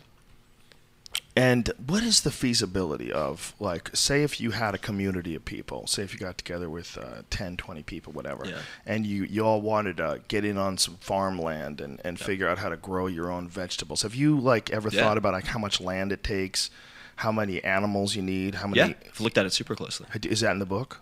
It's I talk about a lot of the survivalist and self-reliance stuff. I don't talk about, like, homesteading or animal husbandry as much. I pretty much talk about... Isn't that a weird way to put it?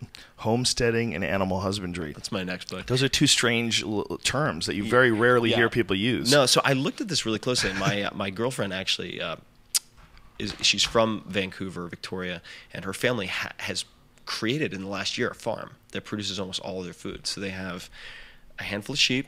They have a garden that's probably 150 by 150 feet, and that thing produces so much vegetation they have to give it away. And that's a family of 4 plus 2 dogs. 150 by 150 feet. That's not even that big. Feels like maybe 200 by 200, but it is a very manageable amount of acreage, and it produces an astonishing amount of food. Now you have to know what you're doing from a gardening standpoint. And I think raising animals in a lot of ways is 100 times simpler than keeping track of like 20 species and keeping them alive. Of plants. Of plants. Is that what they had? 20 different things? Oh, they had more. Did they use greenhouses? They did have a greenhouse for certain plants, like tomatoes, for instance. But outside, just like these huge stalks of kale, like 4 or 5 feet tall.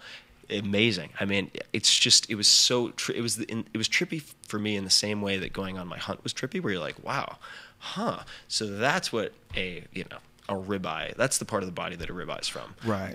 In the same way, just seeing, kale for the first time growing out of the ground, or like asparagus or whatever, it was really wild. How much effort would it take to do that for like a family, like to run to grow enough food and to have it? Like it's an interesting thing to think about. How much land do you need? How much water do you need?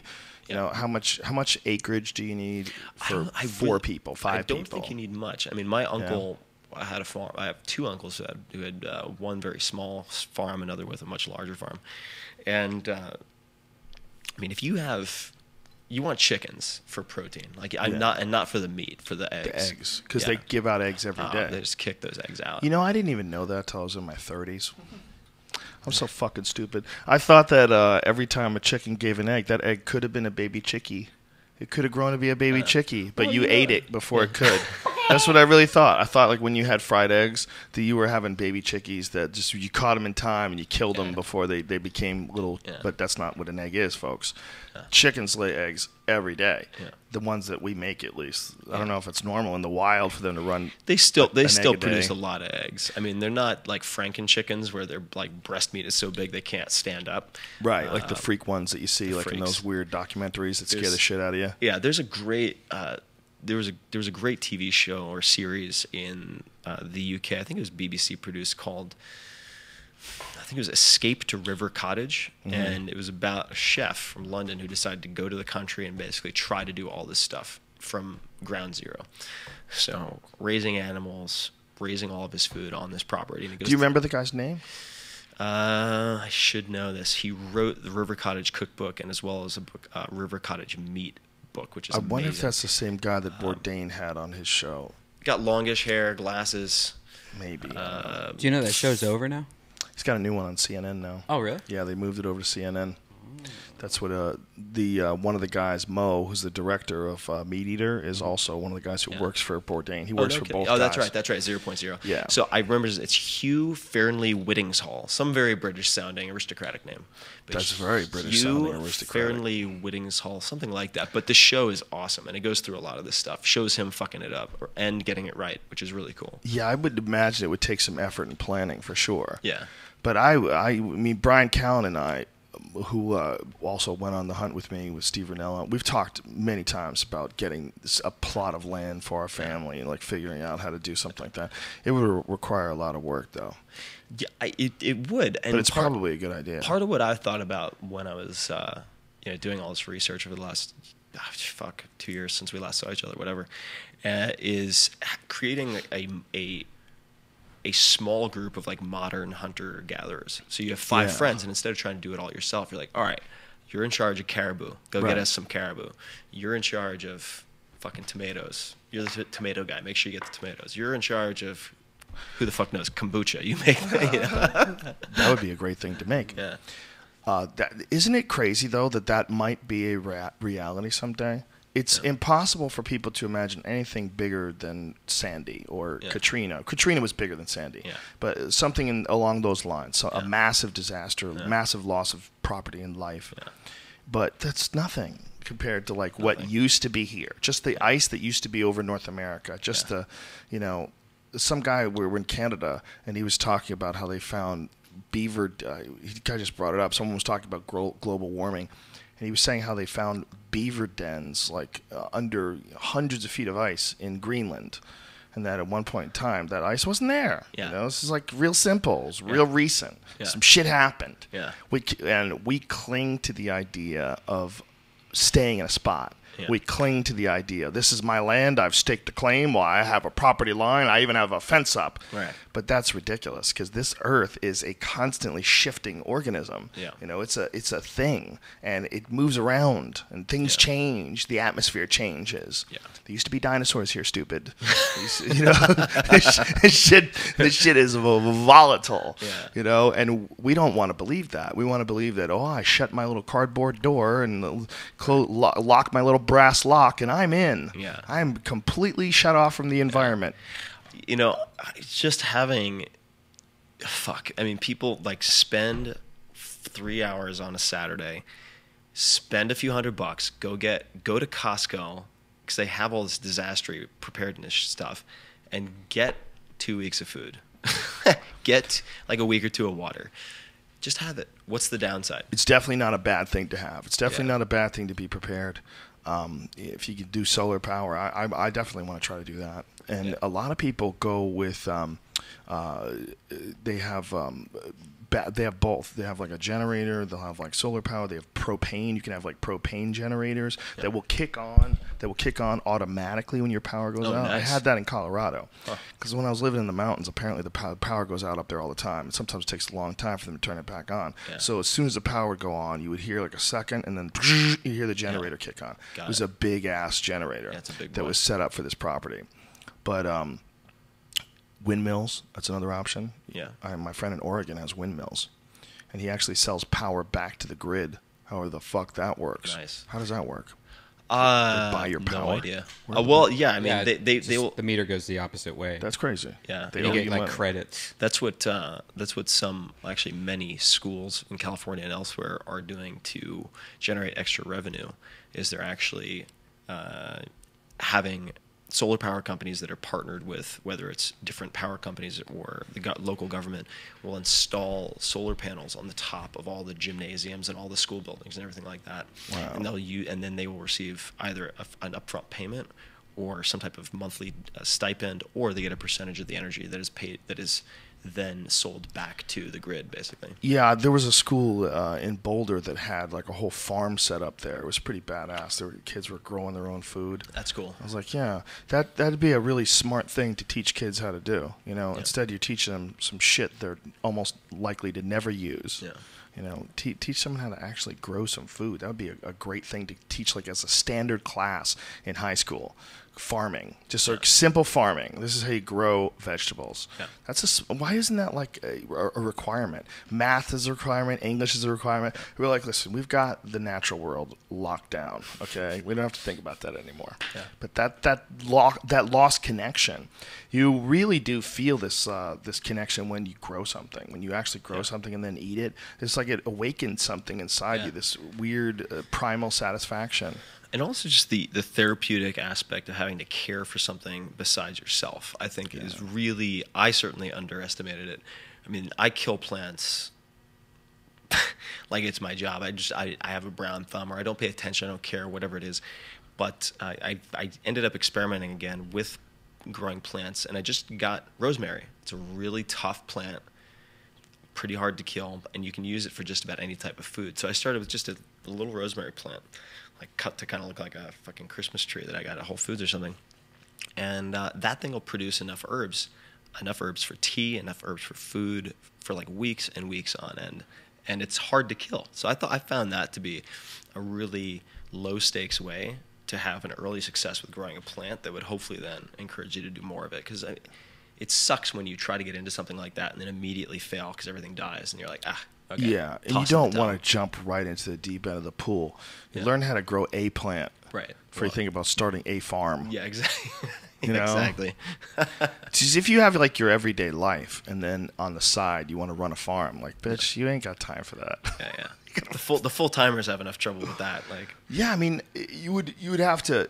If you were going to feed yourself completely with the animals and the food, that would require a tremendous amount of work.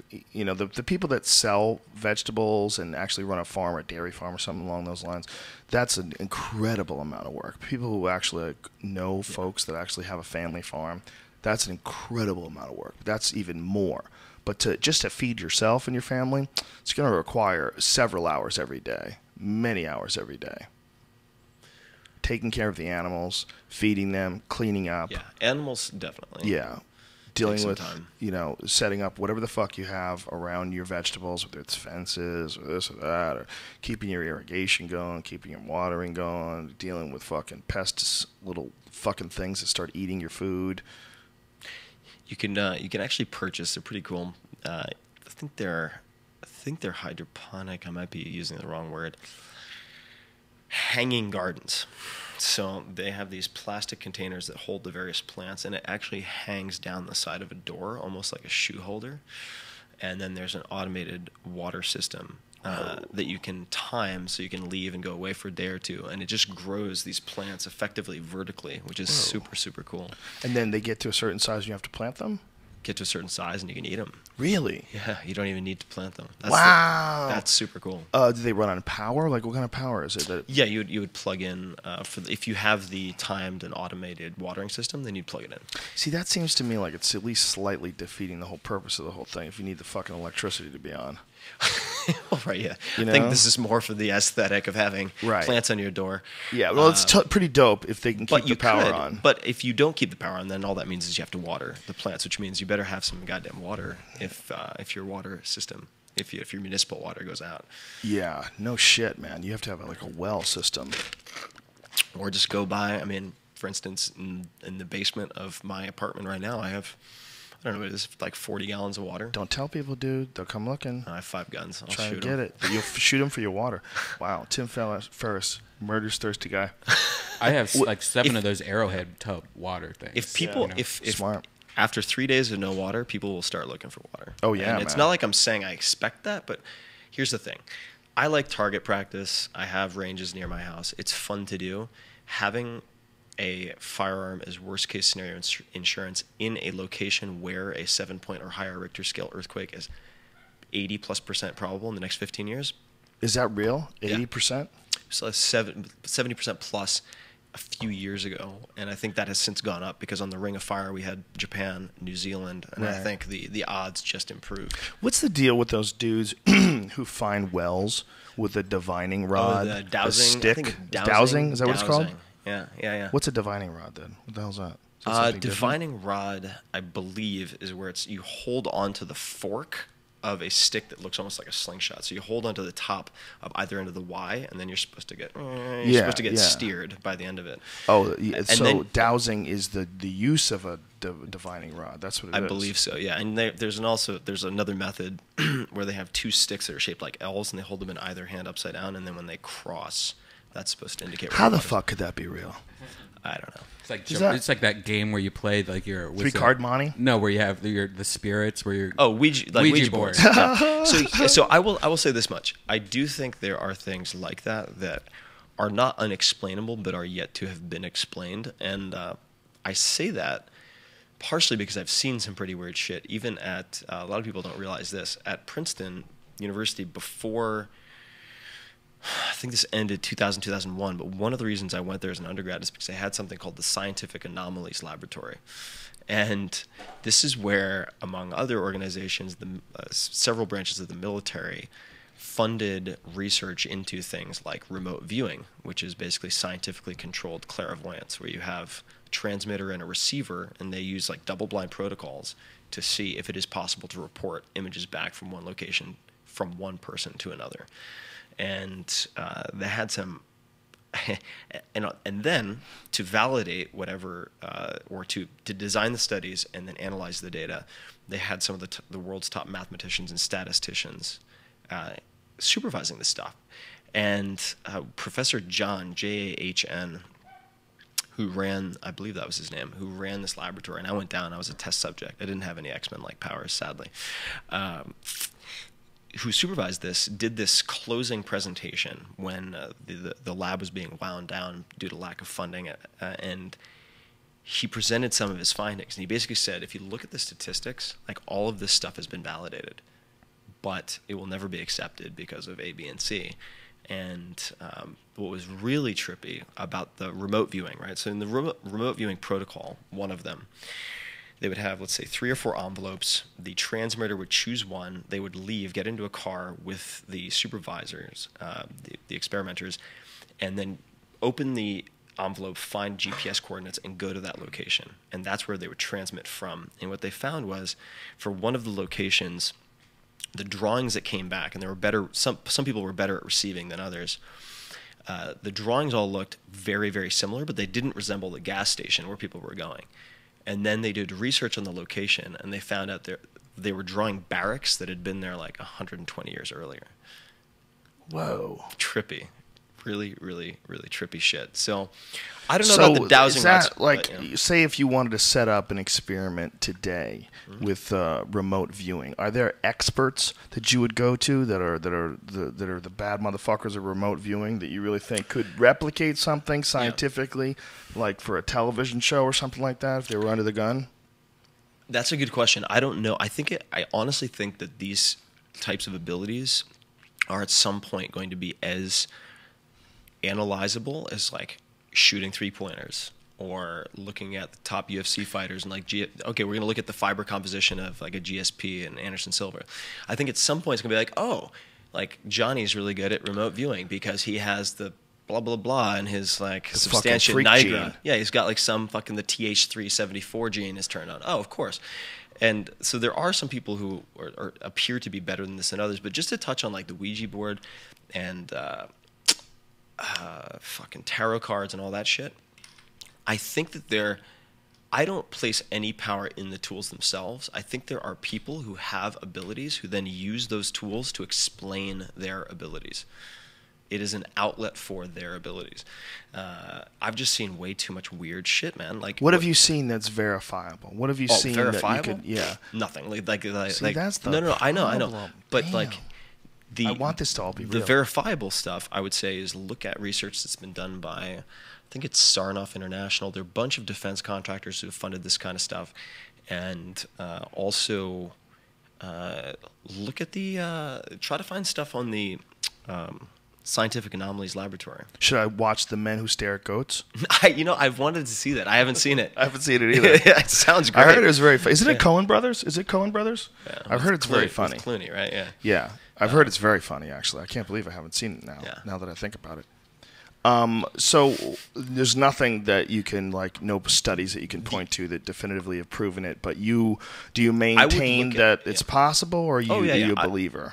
No. I'm not operating on faith. I think that if you look that's not what I meant. I mean, you've seen enough that you believe in it. I've seen enough that what I'm comfortable saying is not that, like, telekinesis exists or this exists, but there are odd phenomena that I have seen that I don't think science has a limit. Science is a method of thinking and a method of testing hypotheses. And a method of measuring. And a method of measuring. And the problem with unique events is you can't really measure them if they don't happen again. If they're unique, right, exactly. So they have to be, good science is replicable, right? And I do believe that there are enough demonstrations of, like, measurements of metrics that should correlate to, like, chi, right? Like energy that's emitted from palms by people in China and shit. There have been a lot of studies like really? That stuff. What do they say? Well, they have, I don't know what they measure. Photons? It's probably not photons. Heat from a distance? I don't know what it is. But, like, I've seen enough stuff that I think many of these anomalies that are seen as, like, superpowers, they're not superpowers. They're manifestations of some type of biological variable that will be explainable at some point in time. And I'm not saying all of them exist, but, like, I've seen, and again, this is going to sound like it's straight out of Quackville, but it's stuff that I've fucking seen, is, like, I lived in China for 6 months. I was an exchange student there and saw this, like, Qigong master from, and I think a lot of that's pure bullshit and just, like, cultish behavior, but this particular guy, old guy, and he was sitting there in a park and he was doing his exercise and shit, and he had dry leaves in between his hands, and he was just, like, kind of shuffling them back and forth between his hands. The weirdest, like, one of the weirdest things I've ever seen. Was it a con? I don't know. You mean they were, like, flying through the air back and forth? They were, like, hands? sliding across this tabletop in the park between his hands. His hands were, like, 18 inches apart. Whoa. And I mean, I don't have any explanation for it, but I know what I saw. So it's not like I'm a proponent. I'm not on the, Wouldn't it be psychic cool if you power lobby or anything. It's just. Can you find that guy and get a video of that? It seems like simple.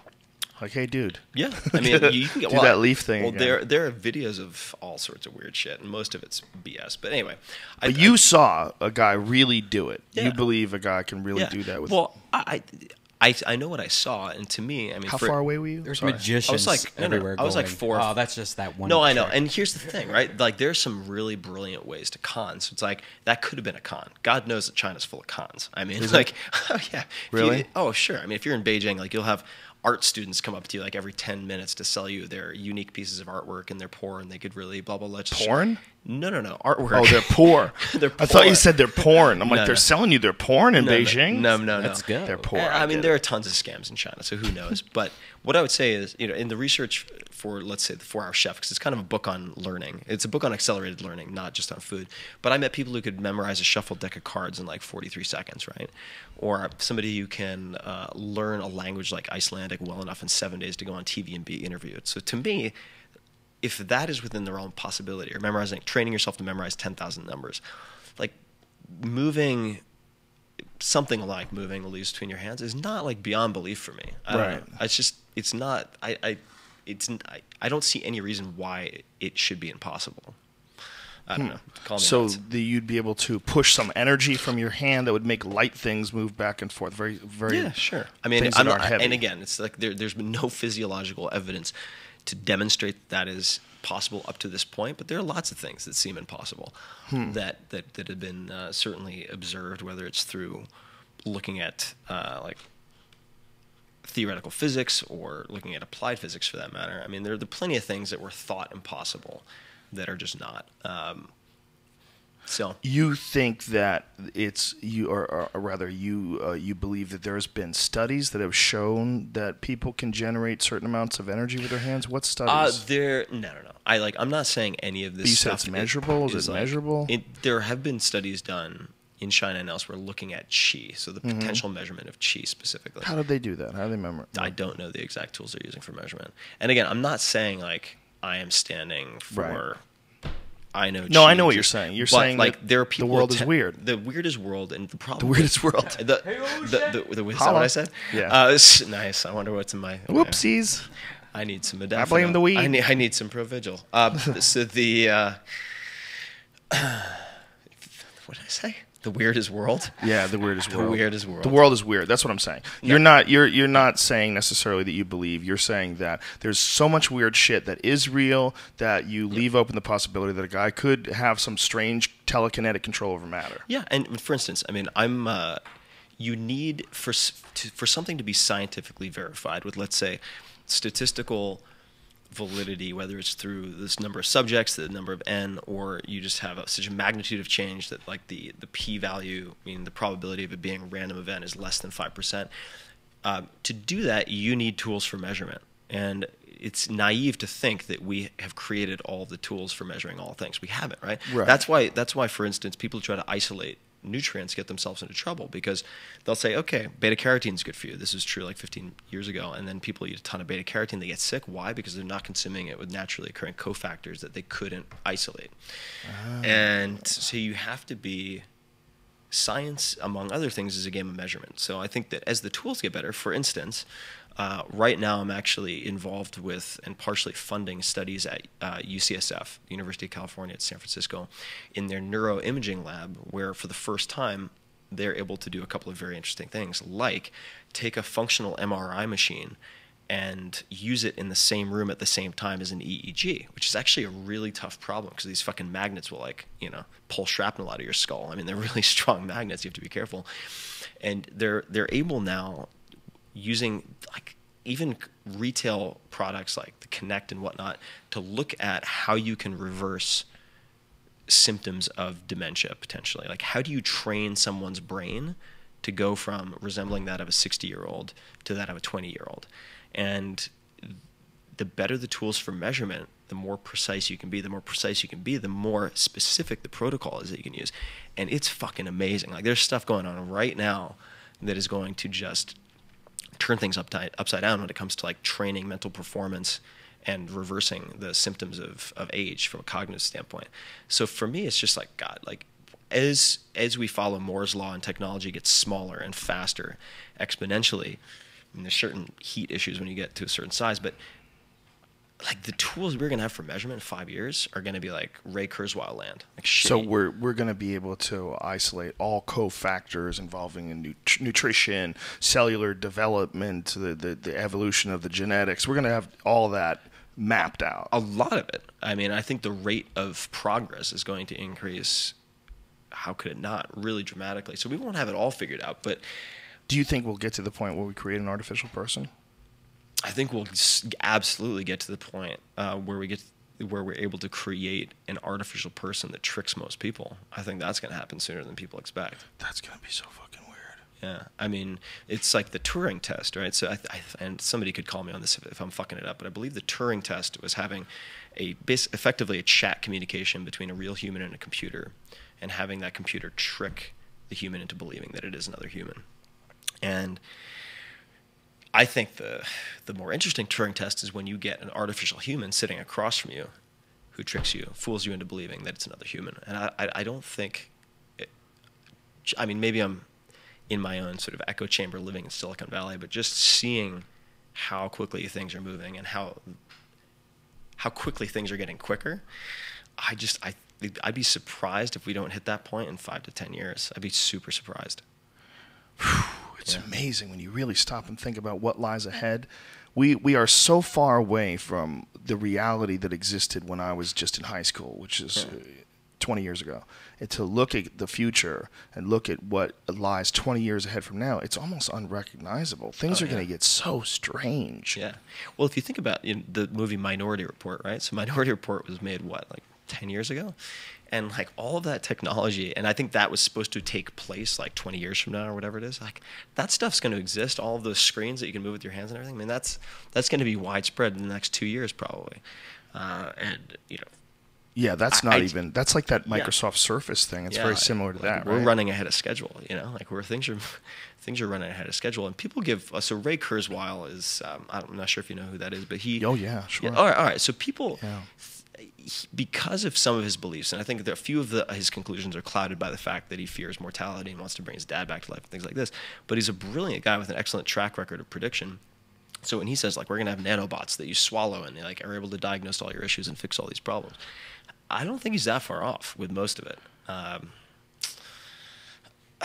really don't think he's that far off. Are we going to be able to make people immortal in the next 20 years and have it, very conveniently coincide with his sort of projected median death sentence? Probably not, but he's sort of opening people's ideas or minds up rather to the possibility that there's sort of an extrapolation that he has made that maybe other people would just not be qualified or have the vision to see. Yeah. And when he lays it out, it really sort of changes the entire game. Yeah. Because when it becomes a mainstream idea, like Transcendent Man, his documentary, all of a sudden, amazing, fascinating insight into him as a human being too. But that all of a sudden that becomes like a live meme. Yeah. And that idea sort of grows, because of the fact that he's talking about it on this documentary. He'll accelerate it. Yeah, that's what I want. unquestionably. You know unquestionably. And I actually saw it was the debut of Transcendent Man, or Transcendental, one of the two, at Tribeca Film Festival, and Ray was literally right here. He was sitting in front of me watching it, which was pretty cool to sort of watch him watching this movie. Wow, was it weird? Like, wasn't that weird? I guess starting a few years ago and for a number of years was a visiting faculty member for the finance and entrepreneurship track of Singularity University, which Ray started along with Pierre Diamandis, chairman of the X Prize, based at Ames NASA location in Mountain View, California. So I've had a chance to interact with a lot of Ray's cohorts and colleagues, as well as Ray himself and Peter Diamandis, who's a really impressive guy in his own right. And Ray's a smart guy. I mean, I like that he doesn't back down. So I think when a lot of people who are very, very smart have extremely bold ideas, they sort of get browbeaten into curtailing their belief. Really? Like I think so. What way? Well, I think that Ray has stood up to critics so many times and gone on TV so many times, despite the fact that he's given people tend to completely dismiss a lot of his stuff out of hand, and I just like that he has so much intestinal fortitude to stick to his guns. Like his level of conviction, based on everything that he has seen, I think is warranted. Number one, I just find it very admirable that he doesn't hedge or try to like concede or in any way negotiate. See, I'm so out of the loop, and I hang out with such a bunch of weirdos that no one that I hang out with even remotely thinks that it's crazy. You know, I hang out with people that believe in chemtrails and shit and fucking government conspiracies left and right. So this like coming singularity is like, oh yeah, that's happening. Obviously, yeah. I mean, and I'm also I live in San Francisco, and it's, you know, I'm people who want to colonize Mars and shit. So it's like it's not that out of reach for people that I spend time with. In any case, some people don't see it. They see it differently than him, and they're also brilliant men, like Hugo de Garis, who was in that documentary as well, who believes that he calls them artilects, the artificial intellect, and he doesn't think it's a rosy scenario for the human race at all. He doesn't believe. He's got the iRobot. Yeah, he's got that scenario going on. He thinks that some shit, you know, is going to get completely away from us. We're just gonna. I think it's extremely likely. I mean, humans are constantly creating things that can destroy. Everything. So well, our best accomplishments are all destructive. Yeah. I mean that you know that would be people would say that's really an ignorant thing to say, but I would say that the most impressive things that people have figured out how to do is to create nuclear bombs and to make the Large Hadron Collider, which is not, you know, not necessarily a destructive thing. The Large Hadron Collider is not a destructive thing, but it does make microscopic black holes. Right. You know. You really have to realize that you're creating some incredible amount of energy. You're releasing some amazing amount of energy to make these atoms collide at the speed of light or just slightly under the speed of light. Yeah. It's not destructive, don't get me wrong, but it's bordering on it. It's like, what are you doing? You know, you're figuring out a way to fuck with what's going to happen from that? I mean, it's eventually going to get to something that you can use to like make a country turn into a hole. Right. You know, you'll just have a hole where this one country used to be. A void. Yeah, you'll have like the nothing, no matter. The nothing in the never-ending story. Yeah, could you imagine? I want to be the first person to try to fuck a black hole. You probably already have.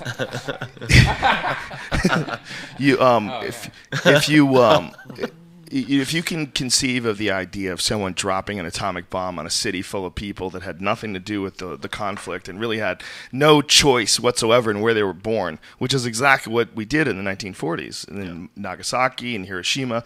If you can conceive of that, the next step is literally you show up where this town used to be and there's a giant black hole. It's just sitting there, and you can't get too close to it, and it's just no matter, and you can't see through it, and it just sits there. And that's where the town used to be, and someone just decided to erase it.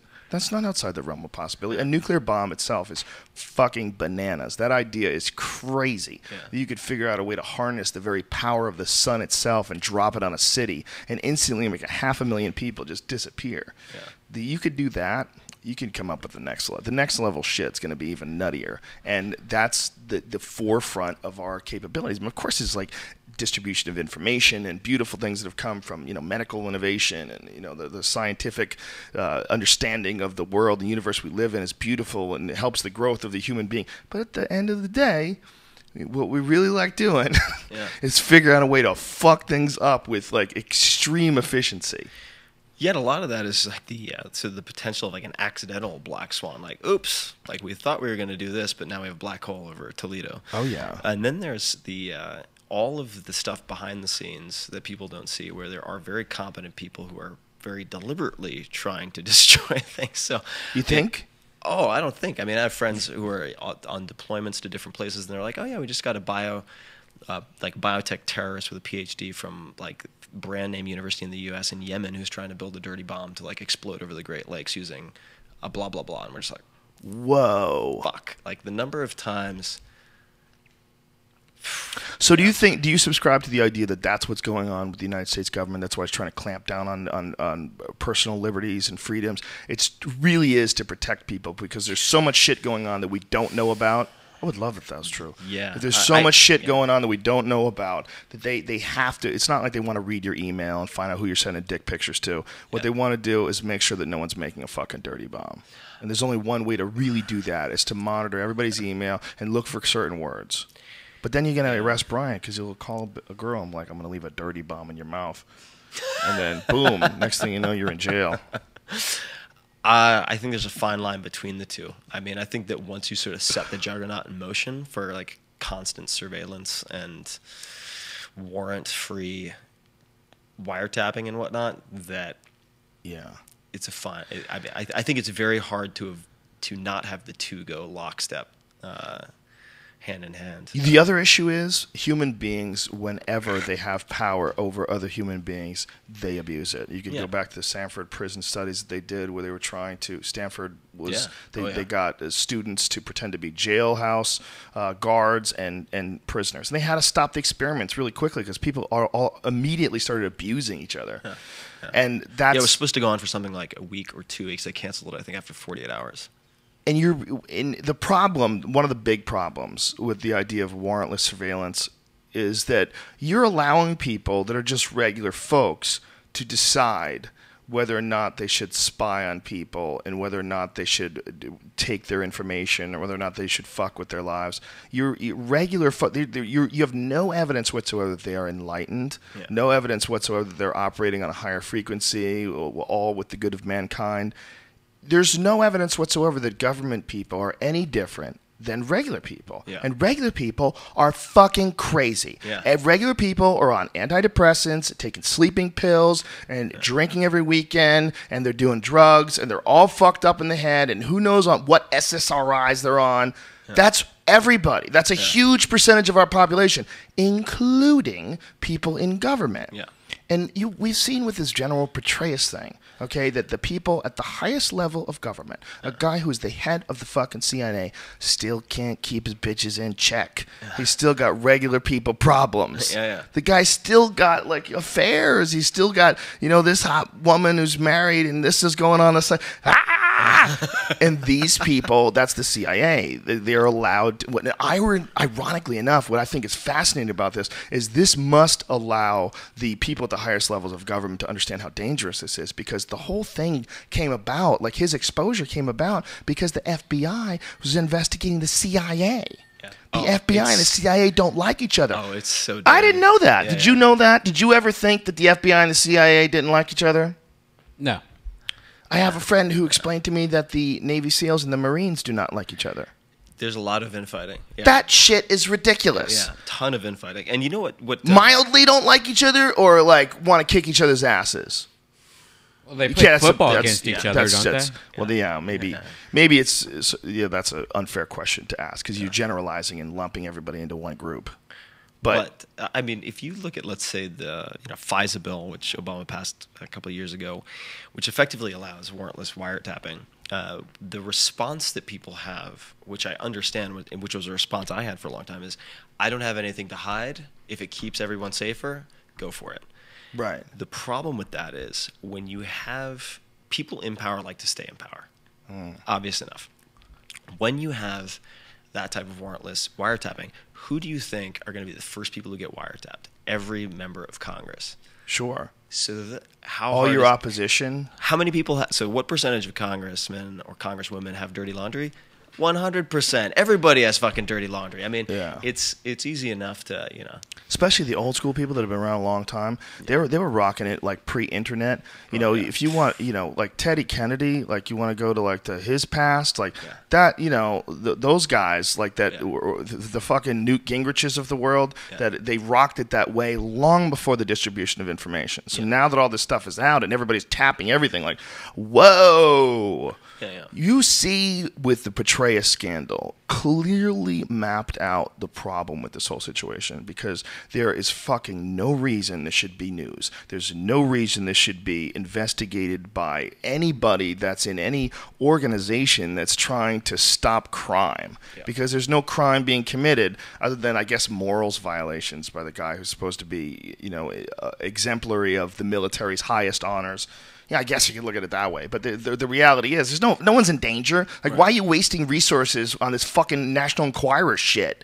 And how did you go about doing it? Well, it's all so obvious. Like, you can't allow people to just check shit out. Because the woman, she was just like some crazy bitch that's like this socialite who flirts with guys. And then there's this other one who's the author who's emailing that girl saying, get away from my man. And she calls the FBI, says, this bitch is threatening me. She turned the FBI on her, and then they're like, why is this, what's going on here? And then the guy who's investigating it sends shirtless pictures of himself to the chick. So then they stop the investigation. They go, what the fuck are you doing? You can't send So they investigate him and find out that he's doing creepy shit while he's investigating Petraeus and this girl. Oh my God. It's so clear. Just that as a map should be stop! Stop looking at each other's fucking emails. Jesus Christ, you women. The FBI shouldn't be a bunch of fucking women. The FBI should be one of the most distinguished group of people in the position of power in this fucking country. You're not supposed to be investigating who's blowing who. That's ridiculous. There's shit to be done. Yeah. We're in 2 wars, you fucks. You can't send shirtless pictures of yourself. Just chilling at the barbecue thinking about our case, flexing your 6-pack. You fucking asshole. We're sick. We're a goddamn sick nation. What we need is legalized prostitution and no more snooping. Those are 2 things we need to calm everybody the fuck down. Those gentlemen in this position of power clearly need some sort of an extracurricular release. Yeah. I'm not saying everybody needs it. I'm not saying I'm happy. I'm good. But what I'm saying is you need to figure out a way to calm these motherfuckers down. Yeah. And that's the only way that makes sense. Stop reading their emails and let them get blowjobs. We're trying to fucking keep the country safe. Yeah, I think that's a pretty good concession. You can't just go digging into people's shit like that. These guys are. Petraeus is 60 fucking years old. That means for 40 whatever it was years, he operated with no internet. He lived his life without a fucking whisper of the internet, and he lived his life as a fucking guy who's a professional killer. Okay. And to all of a sudden introduce the internet into this guy's life and to start snooping on his email, I think that's rude. Yeah. I think it's not fair.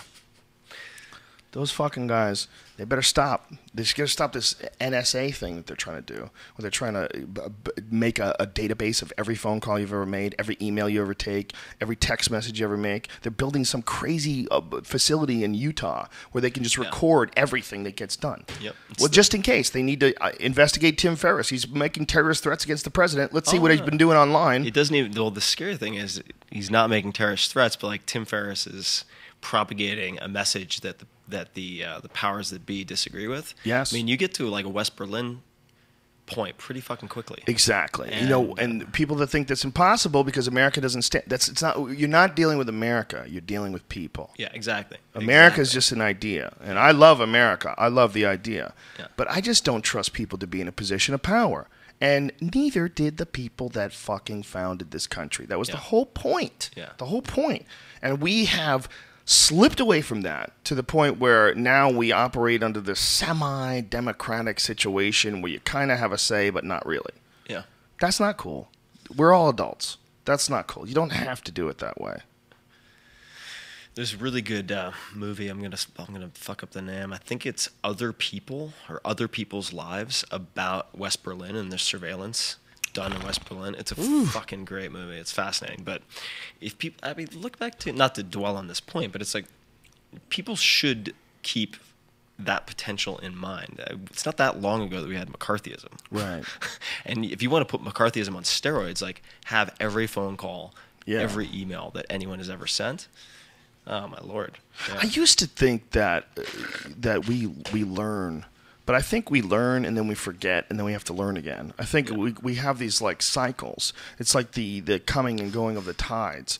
Because when I was a kid, I remember the Vietnam War ended when I think I was like 7 or 8 or something like that. And I remember it. Because I remember very clearly I was really terrified of the idea of war because my stepfather had avoided the draft. He got lucky. He didn't get drafted, but we knew people that did. And it was really scary that these people would go and they would have to go someplace where they might get shot. And nobody wanted to do it, and everybody seemed to not believe in it, but yet it was still going on. So when that war was over, I had this real tangible sense of, okay, we've figured out that sucks. Right. We're not doing that anymore. Like we figured out that war is a terrible thing. It's unnecessary. And now that the war is over, we can relax. And that was the case all through my life, through high school and into my early, I guess I was maybe 21 when the first Gulf War happened. Yeah.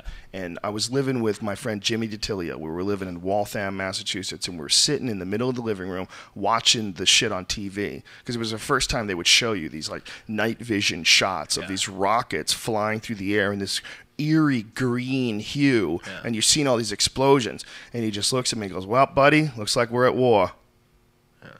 That Boston accent, I was like, holy shit, like we're back to this? Yeah. That one went nice and quick.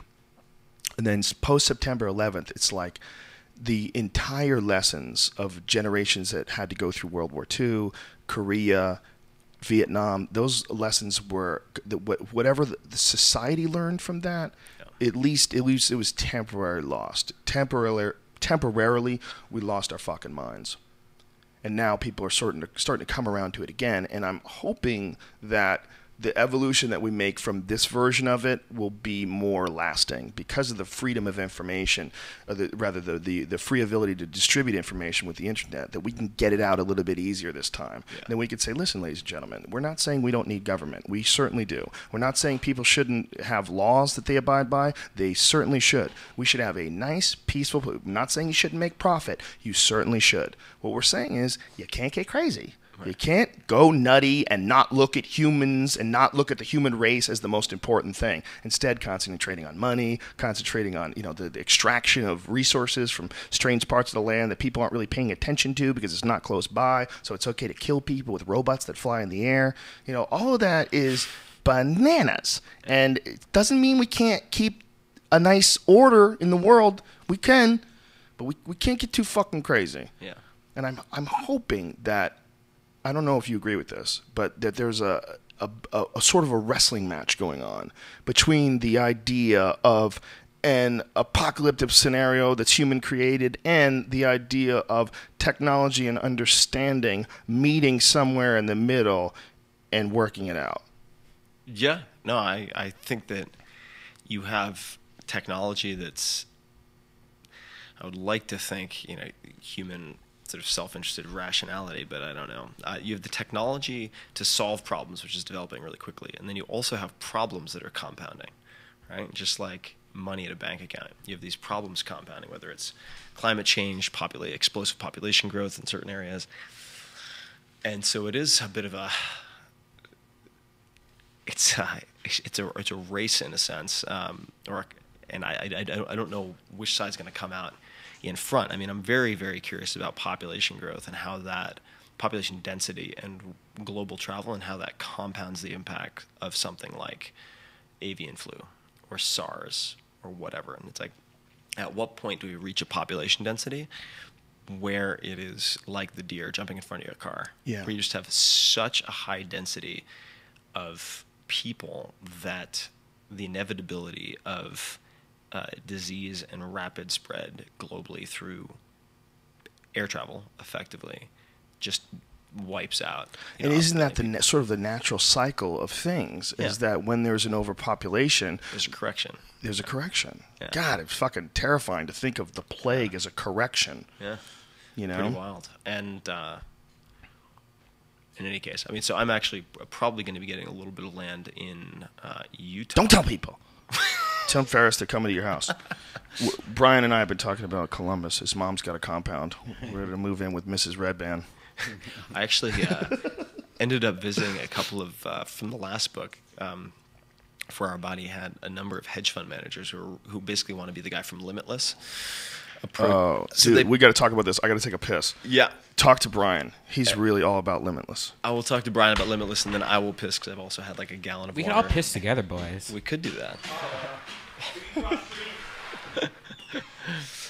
So why is we were talking about this earlier? Why your book is banned from bookstores? Yeah.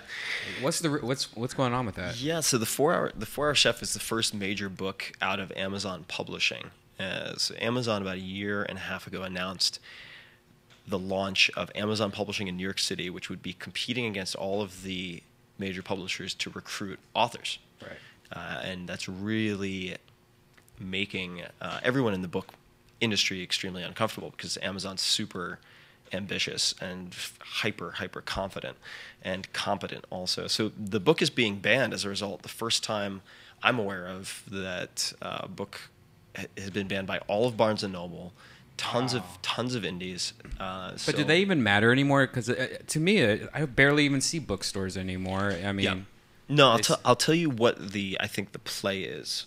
So what they want to do is kill Amazon Publishing so that they aren't able to recruit good authors, and so they want to make an example out of me as this guy who's had two #1 New York Times bestsellers. Very fortunately, they want to basically cripple me so I don't hit the New York Times list, and then point to that and in effect say, if that guy can't do it with Amazon Publishing, don't sign with Amazon Publishing. Wow. And is this you're talking about? You're being banned from? I wanted to bring that up. Yeah. I think it's the most banned, boycotted, whichever. 1,100 bookstores. More than that now. So yeah, I think even the airport bookstores, or is that nothing? No, the airport bookstores are interesting. Those are basically not always, but effectively pay for play. So that's like buying advertising almost. You pay for placement. What a lot of people fail to realize is, let's say at a Barnes and Noble, it's just like a Walmart. Like you have Coca-Cola owns the first 20 feet of Walmart. Like they legitimately pay for that space. Similarly, if you walk into Barnes and Noble and you see like the whatever rack or the new noteworthy or whatever, the store owners have some decision over that, but a lot of it is paid co-op advertising. Really? That's why it's so hard if you're self-published to get books into Barnes and Noble, because they're like, what are you going to pay us for an end cap? That's not free. Well, they also have to stay open, man. Barnes and Noble's closed left and right. It's hard to get people to buy books these days. I always said that if you want to really starve to death, open a bookstore in Miami. Yeah. It's hard. It's hard. It's to tough. Get people. It's a tough business, and I think that what I'm curious to see what happens, man. So they've banned you. Yeah, I'm out. 0. And actually, was there discussion? No. Well, what's really funny about the whole situation, there are a lot of things that are amusing to me about it, but at first they said, well, we're not going to carry Amazon published books because you're not on the Nook. Like, you won't let us put like the 4-Hour Chef on the Nook. Is the Nook bad? I have a Nook. No, Nook's not bad. No, what I'm saying is they were saying, hey, Amazon, you're not letting us put these books on the Nook, so we're not gonna carry you in the stores. Okay. And then Amazon came back and they're like, okay, fine, put it on the Nook. And Barnes & Noble's like, we still don't like you. And so they're not carrying it. And in fact, some of the Barnes & Noble store owners wanted to carry this book, and they got severe slapdown from corporate because corporate got word that they were ordering copies of the book, and they just gave them the iron fist. Have you thought about organizing an email campaign or something against Barnes & Noble's unfair practicing? Is it unfair? I think it's unfair. Yeah, it's... Do you feel it's unfair? I feel like, you know who it's unfair to? And this is... The children. The children. Those poor refugees. No, it's unfair to their customers, and ultimately this is where I think they're missing the mark. Number one is, even if Amazon Publishing fails, that will not stop the move from print to digital. That will not stop that trend. It will not even register. Secondly is, the only competition is for loyal customers, and bookstores certainly more than ever need loyal customers. If someone comes into, let's say, a Barnes & Noble, browses around, and then goes home to buy the book on Amazon for price, that person was never a customer to begin with. If, on the other hand, somebody walks into a Barnes & Noble and says, I really want to buy a copy. I want to buy 3 copies of the 4-Hour Chef for, as Christmas presents and for myself, and then they can't get it, all that accomplishes is they're driving that loyal customer to Amazon to become a customer of theirs. So I don't quite understand the logic. But again, it's humans are emotional, right? That's why it's so concerning, among other reasons, about all the stuff we were talking about. So I'm not sure if it's a completely rational decision. Amazon's a big, scary company to a lot of booksellers, but I think that, for instance, the only way to keep print relevant for the foreseeable, let's say 10, 15 years, is to create a tactile experience, like works of art through publishers like Phaidon, the P-H-A-I-D-O-N. They make beautiful books that is next to impossible to replicate on digital, or to have a very unique experience and a relationship with your customers, like Omnivore Books in San Francisco, which is all cookbooks. It's all they sell. So like, you want to know anything about cookbooks, buy something out of print, get a recommendation, meet one of the top chefs in the world. That's where you go.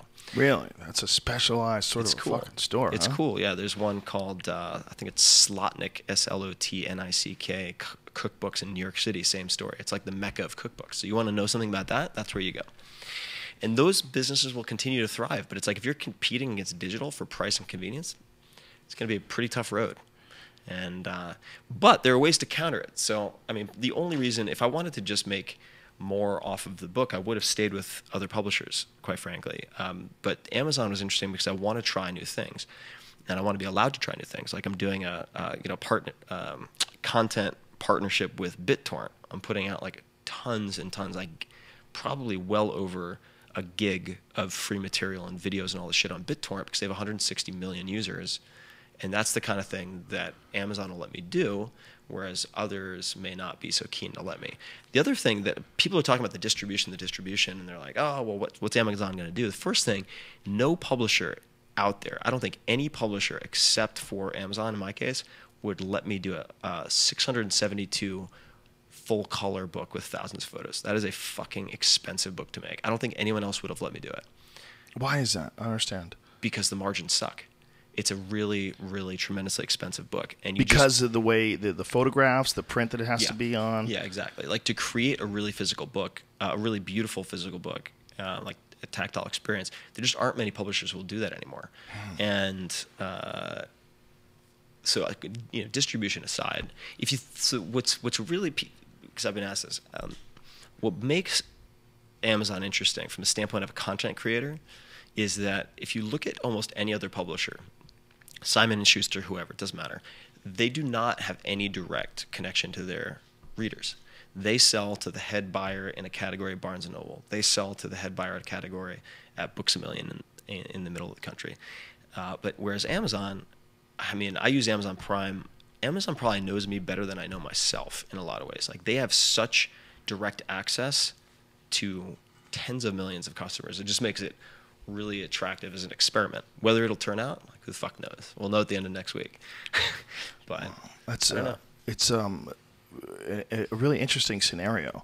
The Amazon has a couple good things going for it. Besides the fact that people already know it as a great place to buy things with one click and buy books, they have this new thing that they're doing with Audible, which is one of the sponsors of this show. Oh, where they're doing Whisper Sync. Yeah, this is the fucking coolest thing. It's amazing. Yeah. And what Whisper Sync, I was going to save it for the commercial, the next Audible commercial, which is this week. But what Whisper Sync is essentially is you read a book and say if you fall asleep, wherever that page is, you can have it on your smartphone where you get in your car, you plug it in, you have an app that plays through your audio jack, and it picks up where you left off and starts reading the book to you while you're in traffic. Yeah, exactly. It'll go from text to voice. It's fucking beautiful. It's really amazing. Is it going from text to an actor's voice?